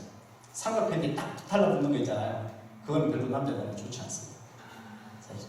그게 이 고환은 차가워야 되거든요. 따뜻해지면 고환은 정자는 제 기능을 하지 못하게 되어 있습니다. 그래서 그런 어떤 부분들에 있어서는 상당히 온도가 중요한데 그 온도를 높이는 역할을 누가 하냐? 이 술이 한다고 하는 거죠. 알았습니다. 네. 자, 이걸 보시면 이게 이제 2010년대 식약처에서 아주 중요한 데이터를 내놨어요. 근데 이게 뭐냐니까 독성 실험을 한 거예요. 술이 얼마만큼 독성을 갖다 나타내는지를 보면서 술이 가장 우리 몸속에서 가장 쉽게 영향을 미치는 곳이 뭐냐니까 브레인 세포, 뇌세포하고 생식세포입니다. 간은 우리 술이 간을 망가뜨린다고 하잖아요. 근데 의외로 간은 튼튼합니다. 간은 엄청나게 저항성을 많이 가지고 있는 장기 중에 하나예요. 그럼에도 불구하고 간이 망가졌다. 그 사람은 아까도 말했듯이 사인당의 감이에요. 네. 사인당해도 싸는 거예요. 그럴 정도로 이제 심각합니다. 그런데 이제 생식세포하고 브레인세포는 금방 망가지기 때문에 가장 효과가 큰 이제 효과를 가지고 있는 그런 이제 부분입니다. 여기 보면 그 사람들 결과를 보면 신장 무게 있잖아요. 신장, 콩팥 무게가 11.8%가 감소했어요. 그 자기 신장이. 그 다음에 정소 무게도 15%가 감소했어요. 정소가 뭐예요? 정자. 네, 정자가 나오는 그곳. 정자 활동성도 25%에서 거의 50%까지 감소를 하고 있고, 이세. 근데 문제는 뭐예요? 자기가 술을 먹었으니까 자기 정자 감소하고 자기 질병 생기는 건 좋다 이거지. 근데 문제는 보니까 이세를 보니까 그 후손을 갖다가 새끼를 낳아서 보니까 그 새끼의 정자 활동성이 보니까 10% 15%가 감소되어 있다라고 하는 거예요. 근데 제3세대를 보니까 7% 8%까지 내려가 있는. 여기에 보면 운동성은 7% 8% 여기서 보면 3세 새끼의 기, 간, 정소, 부관의 무게도 15%까지 감소되어 있는. 도대체 자기가 무슨 짓을 하는지도 모르고 술을 먹고 있다라고 하는 그 얘기가 되는 겁니다. 예. 다음. 그래서 이제 제가 이제 우리나라 데이터는 이것밖에 없었어요. 우리나라 데이터는. 그래서 이제 세계 이제 그 폼메드라고 하는 모든 세계 SCI 논문들이 다 보이는 곳이 있습니다. 거기 들어가서 이제 키워드를 넣고 저희들이 논문을 찾아봤어요. 다음 넘어갈게요. 정상적인 그 정자는 엄청 이쁘게 잘생겼잖아요, 그죠? 저기 보면 그 미들 피스라고 하는 저기까지 난자로 들어가는 거거든요. 근데 문제는 뭐냐면 이쪽에 오른쪽에 보니까 제일 위에 왼쪽에 있는 건 정상 정자예요. 근데 이게 문제가 뭐냐면 오른쪽에 그 두 번째 거 보면 어떻게 돼요? 헤드가 머리가 커졌잖아요. 커지면 좋을 거 건강한 놈이라고 생각할 거 아니에요. 근데 저게 비이상적인 놈입니다. 네. 그 다음에 세 번째는 작아지고 한 놈은 길쭉해지고 또 한 놈은 이렇게 이상하게 되어 있고 또 저쪽에는 보면 한쪽에는 머리가 이렇게 갈라지는 경우도 있고 별별 경우들이 다 생기거든요. 그런 것들 원인들을 쭉 찾아가는 그런 작업들이 많이 되어 있었습니다. 그리고 꼬리가 이제 잘 헤엄을 쳐줘야 유형을 해서 이렇게 난자까지 이렇게 도달을 잘 할 것인데 저것이 이렇게 잘 펴져 있지 않고 이렇게 굽어져 있다든지 여러 가지 어떤 기행 형태들이 나타나는 것을 볼 수가 있었습니다. 자, 그래서 이제 그런 어떤 부분들이 그럼 정자가 저렇게 형태가 되나 하는 것도 뭐다? 유전자, DNA가 다 변화가 일어나서 그렇게 될 것이다. 이렇게 이제 얘기를 할 수가 있는 겁니다. 자, 그래서 이제 보니까 술을 먹는 사람과 먹지 않는 사람에서 운동성하고 정자의 운동성, 정자 생존력, DNA 절단력, 그 다음에 여기 보면 정자 양, 정자 농도, 그 다음에 정자 수, 그 다음에 비대 핵이 아까 머리가 커져 있는 정자수, 그런 것들을 보니까 술 먹는, 여기는 나이네요. 나이가 들어가면서, 그러니까 남자들도 보니까 기준이 보니까 40대더라고요. 나이 지금 40대 이상을 간 사람들은 물론 여기 이제 그 자손이 없어서 그렇게 출하하시는 분들은 병원을 갖다 좀 이용하시는 게 나을 것 같아요. 자연 임신보다는 오히려 병원을 가서 건강한 정자를 이렇게 좀 실렉션을 해서 다시 주입하는 그런 어떤 사고를 가는 것도 상당히 안전한 방법일 것 같습니다. 수십 편의 지금 논문을 갖다 서치를 해본 바로는 40대 기준으로 해서 40대 이상과 이후에 있어서 조의 효과는 상당히 차이가 컸었습니다. 그래서 40대 이상의 나이가 되어졌을 때 보면 여기 줄선이 있잖아요. 줄선이 전부 다 밑으로 기울어져 있잖아요. 위로 올라가는 게 아니라. 그러니까 나이가 들어가면서 보면 정자 양도 줄어들고 정자 농도도 줄어들고 정자 수도 줄어들고 비대 커지는 핵이 커지는 그거는 정자수는 오히려 올라가고 있잖아요. 그죠? 그 다음 여기 보면 운동성도 떨어지고 있잖아요. 떨어지고 있고 생존력도 떨어지고 있고 DNA 절단은 저기 뭐냐, 우리가 유전자는 이렇게 쭉 이어져 있거든요. 근데 이게 토막이 나버린다는 거예요. 토막이 나버리면 정상적으로 단백질이 안 만들어지지 않을 거 아닙니까? 그럼 단백질이 안 만들어지면 기능을 못 하는 거예요. 예? 그래서 나이가 들어가는 40세 이상의 그 정자의 40대 이상에서 나온 정자에 같으면 DNA 절단율이 훨씬 더 높아진다. 이 얘기를 지금 하는 겁니다. 그래서 여기에서 보면 정상적인 아빠의 정자의 그 형태, 정자 헤드를 이렇게 잘라가지고 그 안을 밑에 들어보면 이렇게 잘 이렇게 되어 있는데 저기 보면 둥둥둥 하잖아요. 그죠? 문제가 심각해져 있다라고 하는 겁니다. 그리고 여기 보시면 이거 넘어가겠습니다. 자, 여기 이것도 넘어갈까요? 그냥? 이거 볼게요. 여기 보면 우리가 아까도 말씀드렸듯이 여자 산모들의 나이의 기준은 35세라고 했잖아요. 남성들은 예를 들면 여기에서 그런 말씀을 드렸는지 모르겠지만 숟가락 들 힘만 있으면 남자들은 여자를 바라본다. 이런 얘기들을 하잖아요. 그 얘기가 뭐냐면 심각한 문제예요. 이게 교육이 완전히 잘못되어 있는 거죠. 성적인 차별성에 있어서의 교육이 완전히 우리 사회가 잘못되어 있는 거예요. 그러니까 남자들은 40 이상이 되어지면 함부로 그런 짓을 하면 안 되는 거예요. 왜? 책임지지 못하는 짓이 그죠? 이게 지금 이 데이터를 보시면 그런 생각이 들잖아요. 그죠? 책임질 일을 하면 안 되는 거잖아요. 그러니까 여자분들도 35세를 기준으로 하지만 남자들도 40세 이상을 갖다 가신 분들은 조심하셔야 된다고 하는 그 얘기가 되는 겁니다. 그래서 여기 보면 영국이라든지 덴마크라든지 이런 유럽에서 그런 연구들이 상당히 많이 되어져 있었습니다. 그래서 보면 문제는 그런데 보니까 논문들마다 조금 데이터 차이가 있어요. 그러니까 나이가 들어가면서 문제가 있다. 그 다음에 아니다. 라고 하는 보고도 있고 여러 가지 부분들이 있는 것 같습니다. 그런데 이제 보니까 민족성의 특징이 좀 있는 것 같습니다. 어떤 나라들 가는, 왜냐하면 기준은 40세를 이미 가이드라인으로 이렇게 정해놨기 때문에 그렇게 파퓰레이션을 나눠서 이렇게 보니까 유럽 같은 경우에는 효과가 있더라. 영향을 미치더라. 그 미국 같은 경우에는 효과가 좀 덜 하더라. 저기 아프리카인들은 또 있더라. 아시아는 또 있더라 없더라. 이런 데이터들이 조금 중구난방이었습니다. 그런데 대체적으로 이렇게 학설적으로는 나이가 많아지면 많아질수록 운동력이라든지 정자의 어떤 DNA 절단율이라든지 이런 것들은 다 증가를 하고 있더라라고 하는 것이 공통적인 결과였습니다. 자, 그러면 저기 보십시오. 영국과 웨일스에 보면 93년도에는 35세 이상의 아버지를 둔 신생아 비율이 25%였대요. 근데 10년이 지나서 2003년도에 이렇게 보니까 40%로 증가를 했답니다. 자, 그리고 미국도 보니까 80년도 이래에 35세 이상의 아버지를 둔 신생아 비율이 40%나 증가를 했대요. 우리나라는 그러면 우리나라는 몇 프로가 증가했을까요? 우리나라는 심각하게 증가했을 거예요. 그죠? 왜? 결혼 연령이 계속 늦어지고 있잖아요.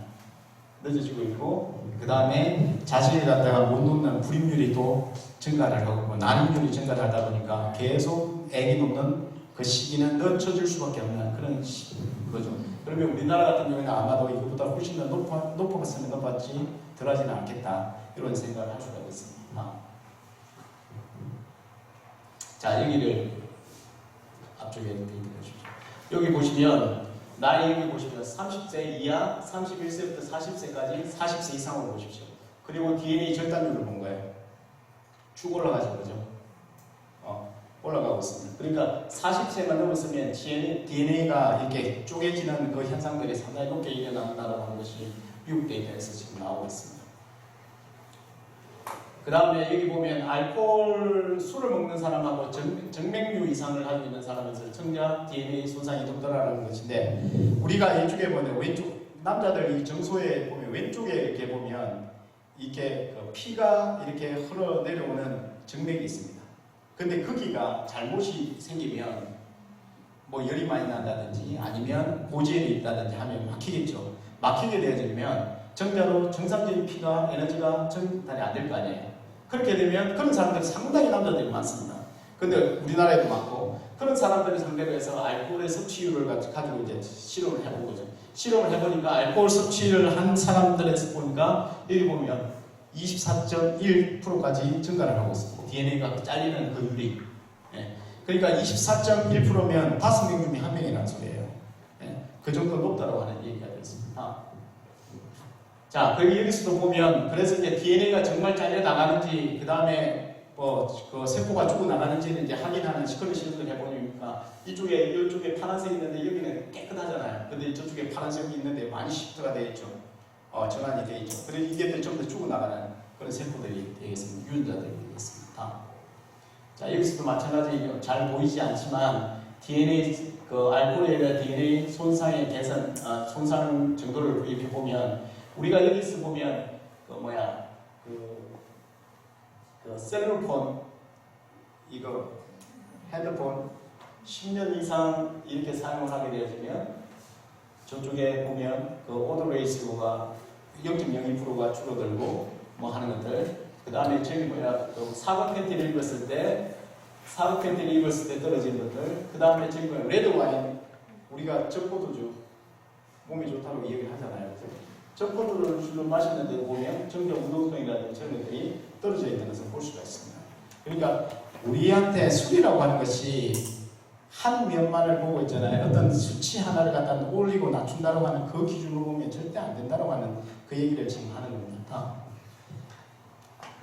그래서 여기서도 마찬가지로 보면 그러한 어떤 우리가 생활 라이프 스타일, 트렁크를 입고, 그냥 삼각 팬티보다는 트렁크를 입고 술을 안 마시고 흡연을 안 하고, 그 다음에 아스피린을 안 먹고, 아스피린 먹는 것도 엄청나게 정자 운동성 떨어뜨리는 거 알아요?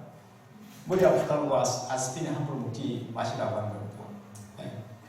그런 것들이 약을 먹는다든지 그런 습관들을 갖다가 개선시켰을 때, 우리가 그런 어떤 생활 습관을 개선시켰을 때 우리가 이런 어떤 생식 능력이라든지 아니면 불임 능력을 갖다 훨씬 더 낮출 수 있다라고 하는 것을 높일 수 있다, 그런 얘기를 할 수 있는 겁니다.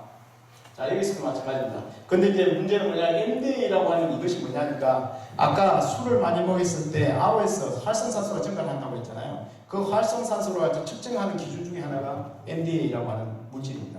MDA가 술을 먹은 한 사람에서 상당히 올라가 있는 것을 볼 수가 있고, 그 다음에 여기서 보시면 정자, 불임 환자에서 불임 환자와 불임 환자가 아닌 사람들한테 보면 MDA 농도와 정자 운동성을 보면 역으로 가잖아요. 그죠?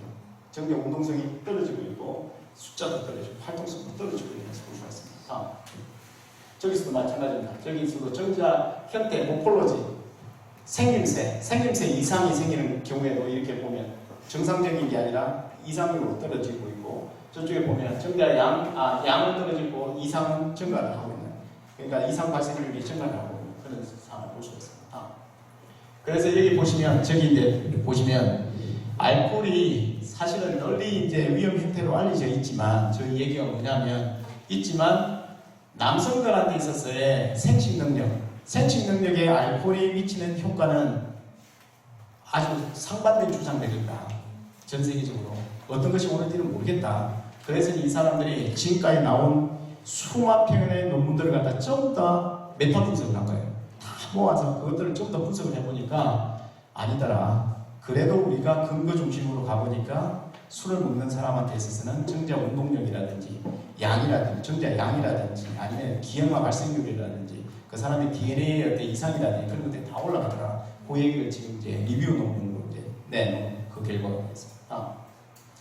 여기서 보시면 정상적인 정자들은 아주 이쁘게 그 헤더가 잘 염색이 되고 있어요. 그런데 이쪽에 보면 완전히 꼬리가 꺾여져 있고 저 위에 헤더가 완전히 꺾여져 있는 그런 상황을 볼 수 있고 여기서도 보면 여기 이게 미들 부분에 넥 부분이 목 있는 부분이 꺾여져 있고 여기서 보면 밑에 이게 그 헤엄칠 수 있는 요 부분이 완전히 이상이 생겨져 있는 그런 상황들을 볼 수가 있습니다.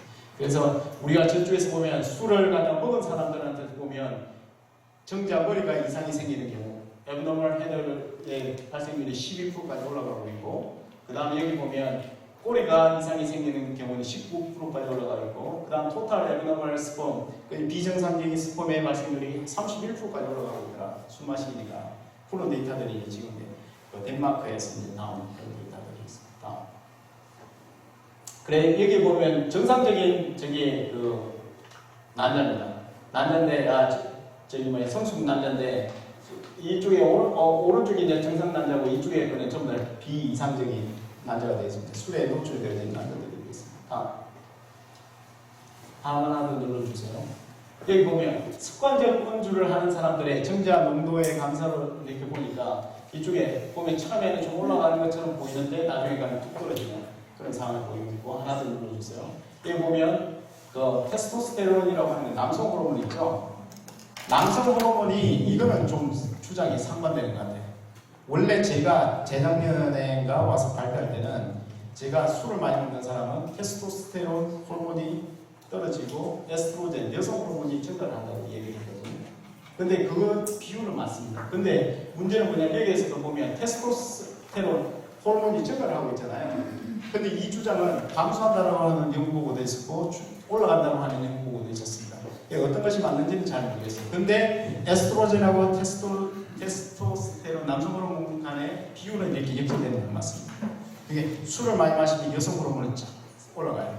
그래서 우리가 배란 불순이 일어나고 그 다음에 월경 주기가 불순이 일어나는 이유 중에 하나가 에스트로겐이 올라가서 임신을 하지 않았음에도 불구하고 임신한 것처럼 몸을 느끼기 위해서 배란의 비해가 만드는 것이 전형적인 불임의 요인 중에 하나입니다.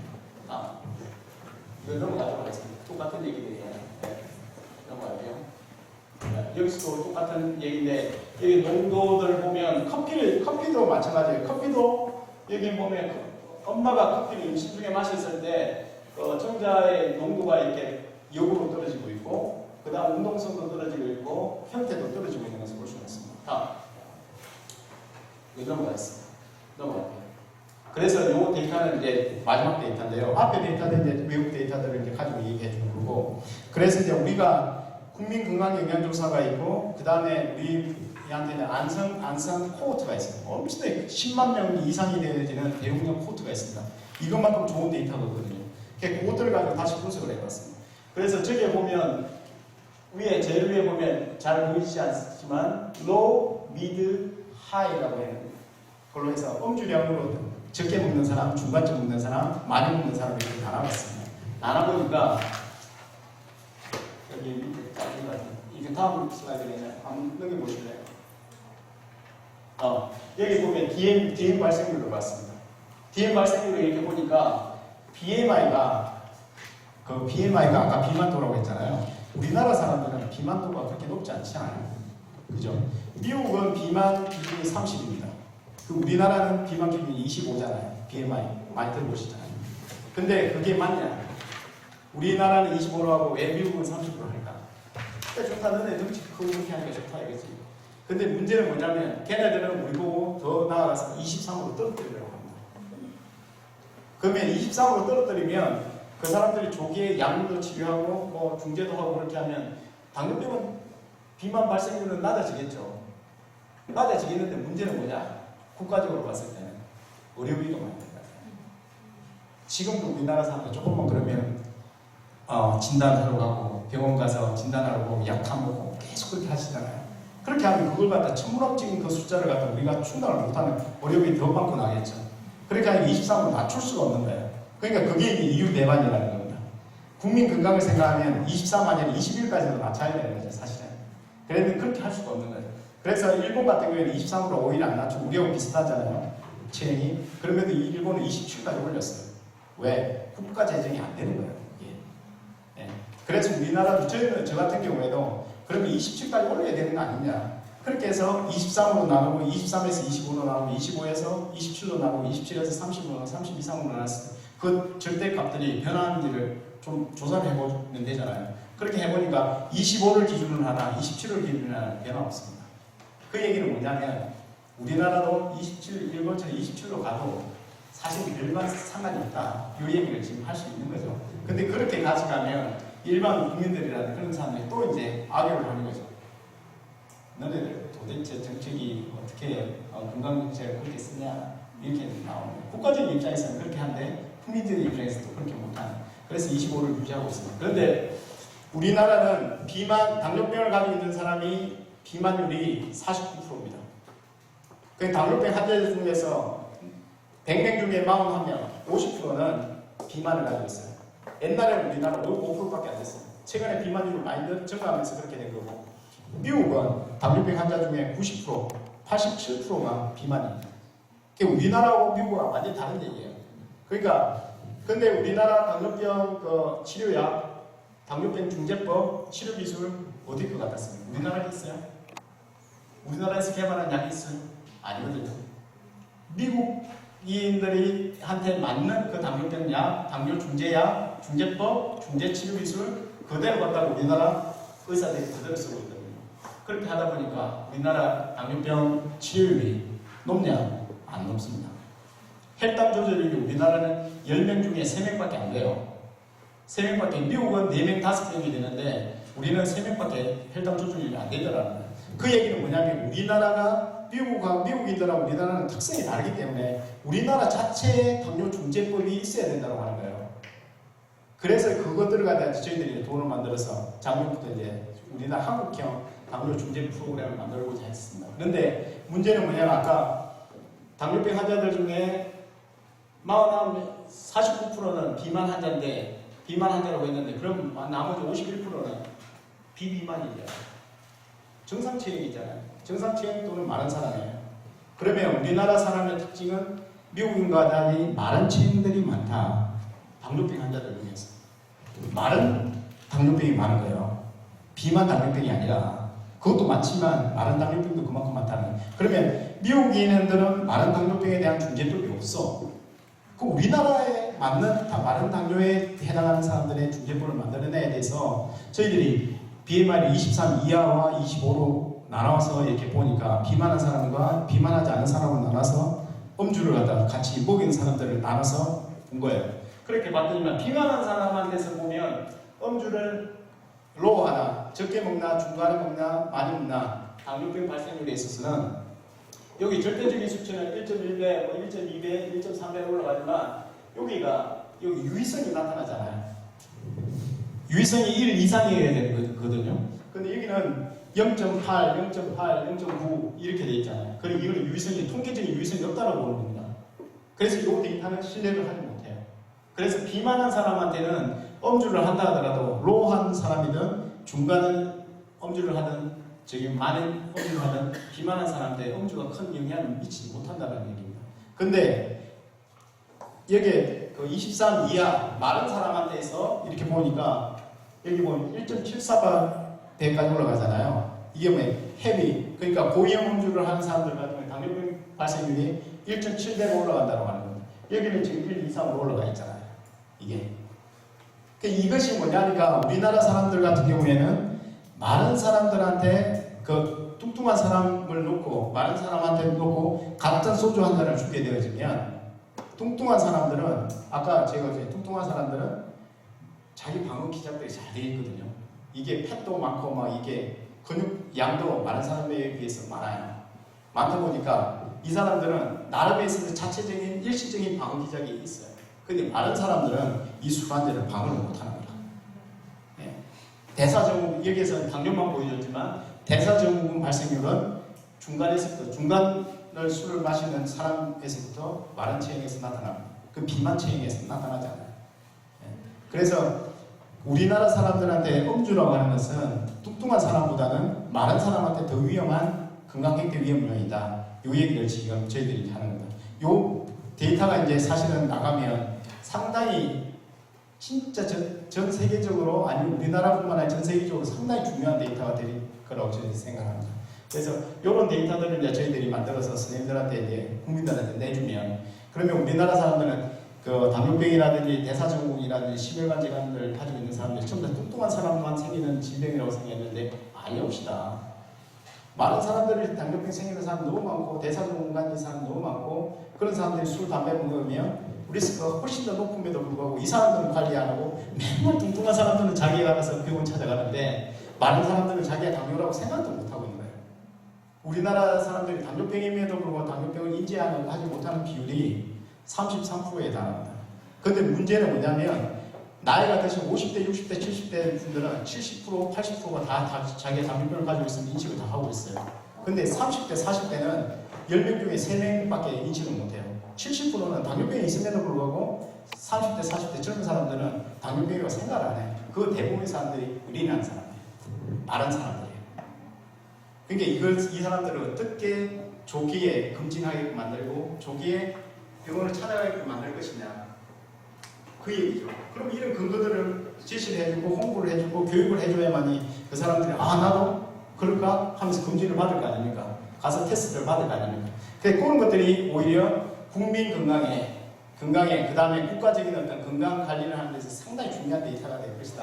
요 얘기를 이제 저희들이 할 수가 있는 거죠. 그래서 오늘 제가 이제 뭐 여러 가지 어떤 데이터들 가지고 말씀을 드렸지만, 알코올이라고 하는 것이 지금 나타나 있는 뭐 파스가 나타나고, 뭐 알코올 신드롬이, 뭐 저희 태아 알코올 증후군이 나타나고, 뭐 기형아가 나타나고, 그게 중요한 게 아니라 그거는 결과론적인 얘기고,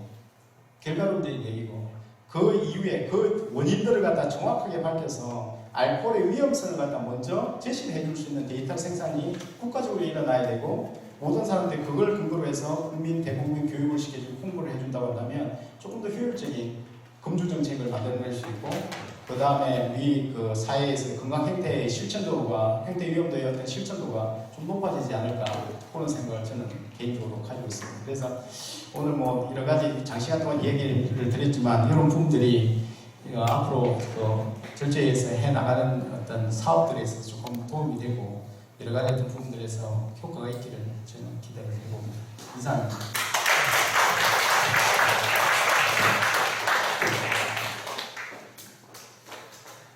박사님 감사합니다.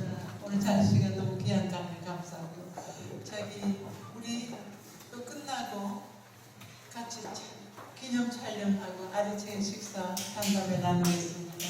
그러면 목사님 모셨고, 선교사님, 우리 시질주의 대표로 오신 우리 목사님 식기도 하고 우리 주기도문을 폐하겠습니다. 나오세요.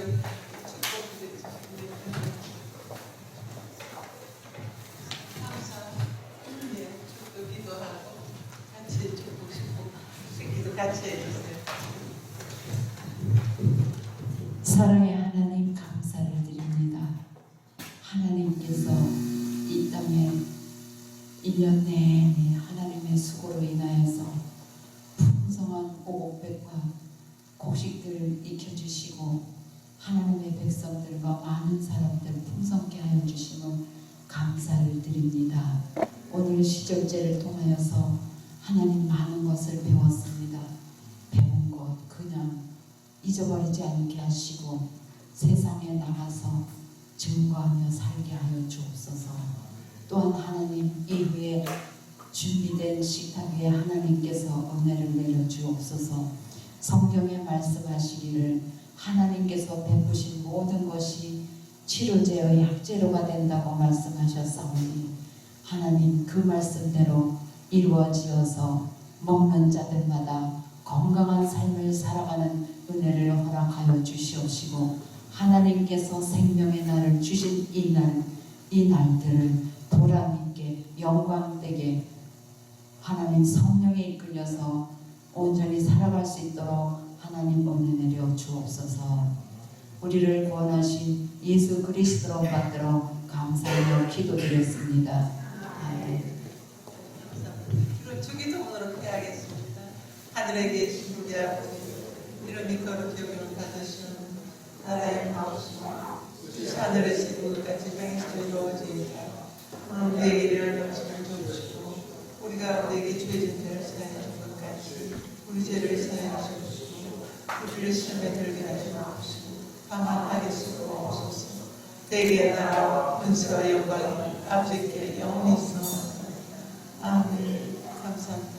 오늘 주도회상에서 또 김밥하고 샌드위치 김정주 목사님을 철저해서 편곡을 준비해 주셨어요. 가일은 제가 여러분 준비했습니다. 감사합니다.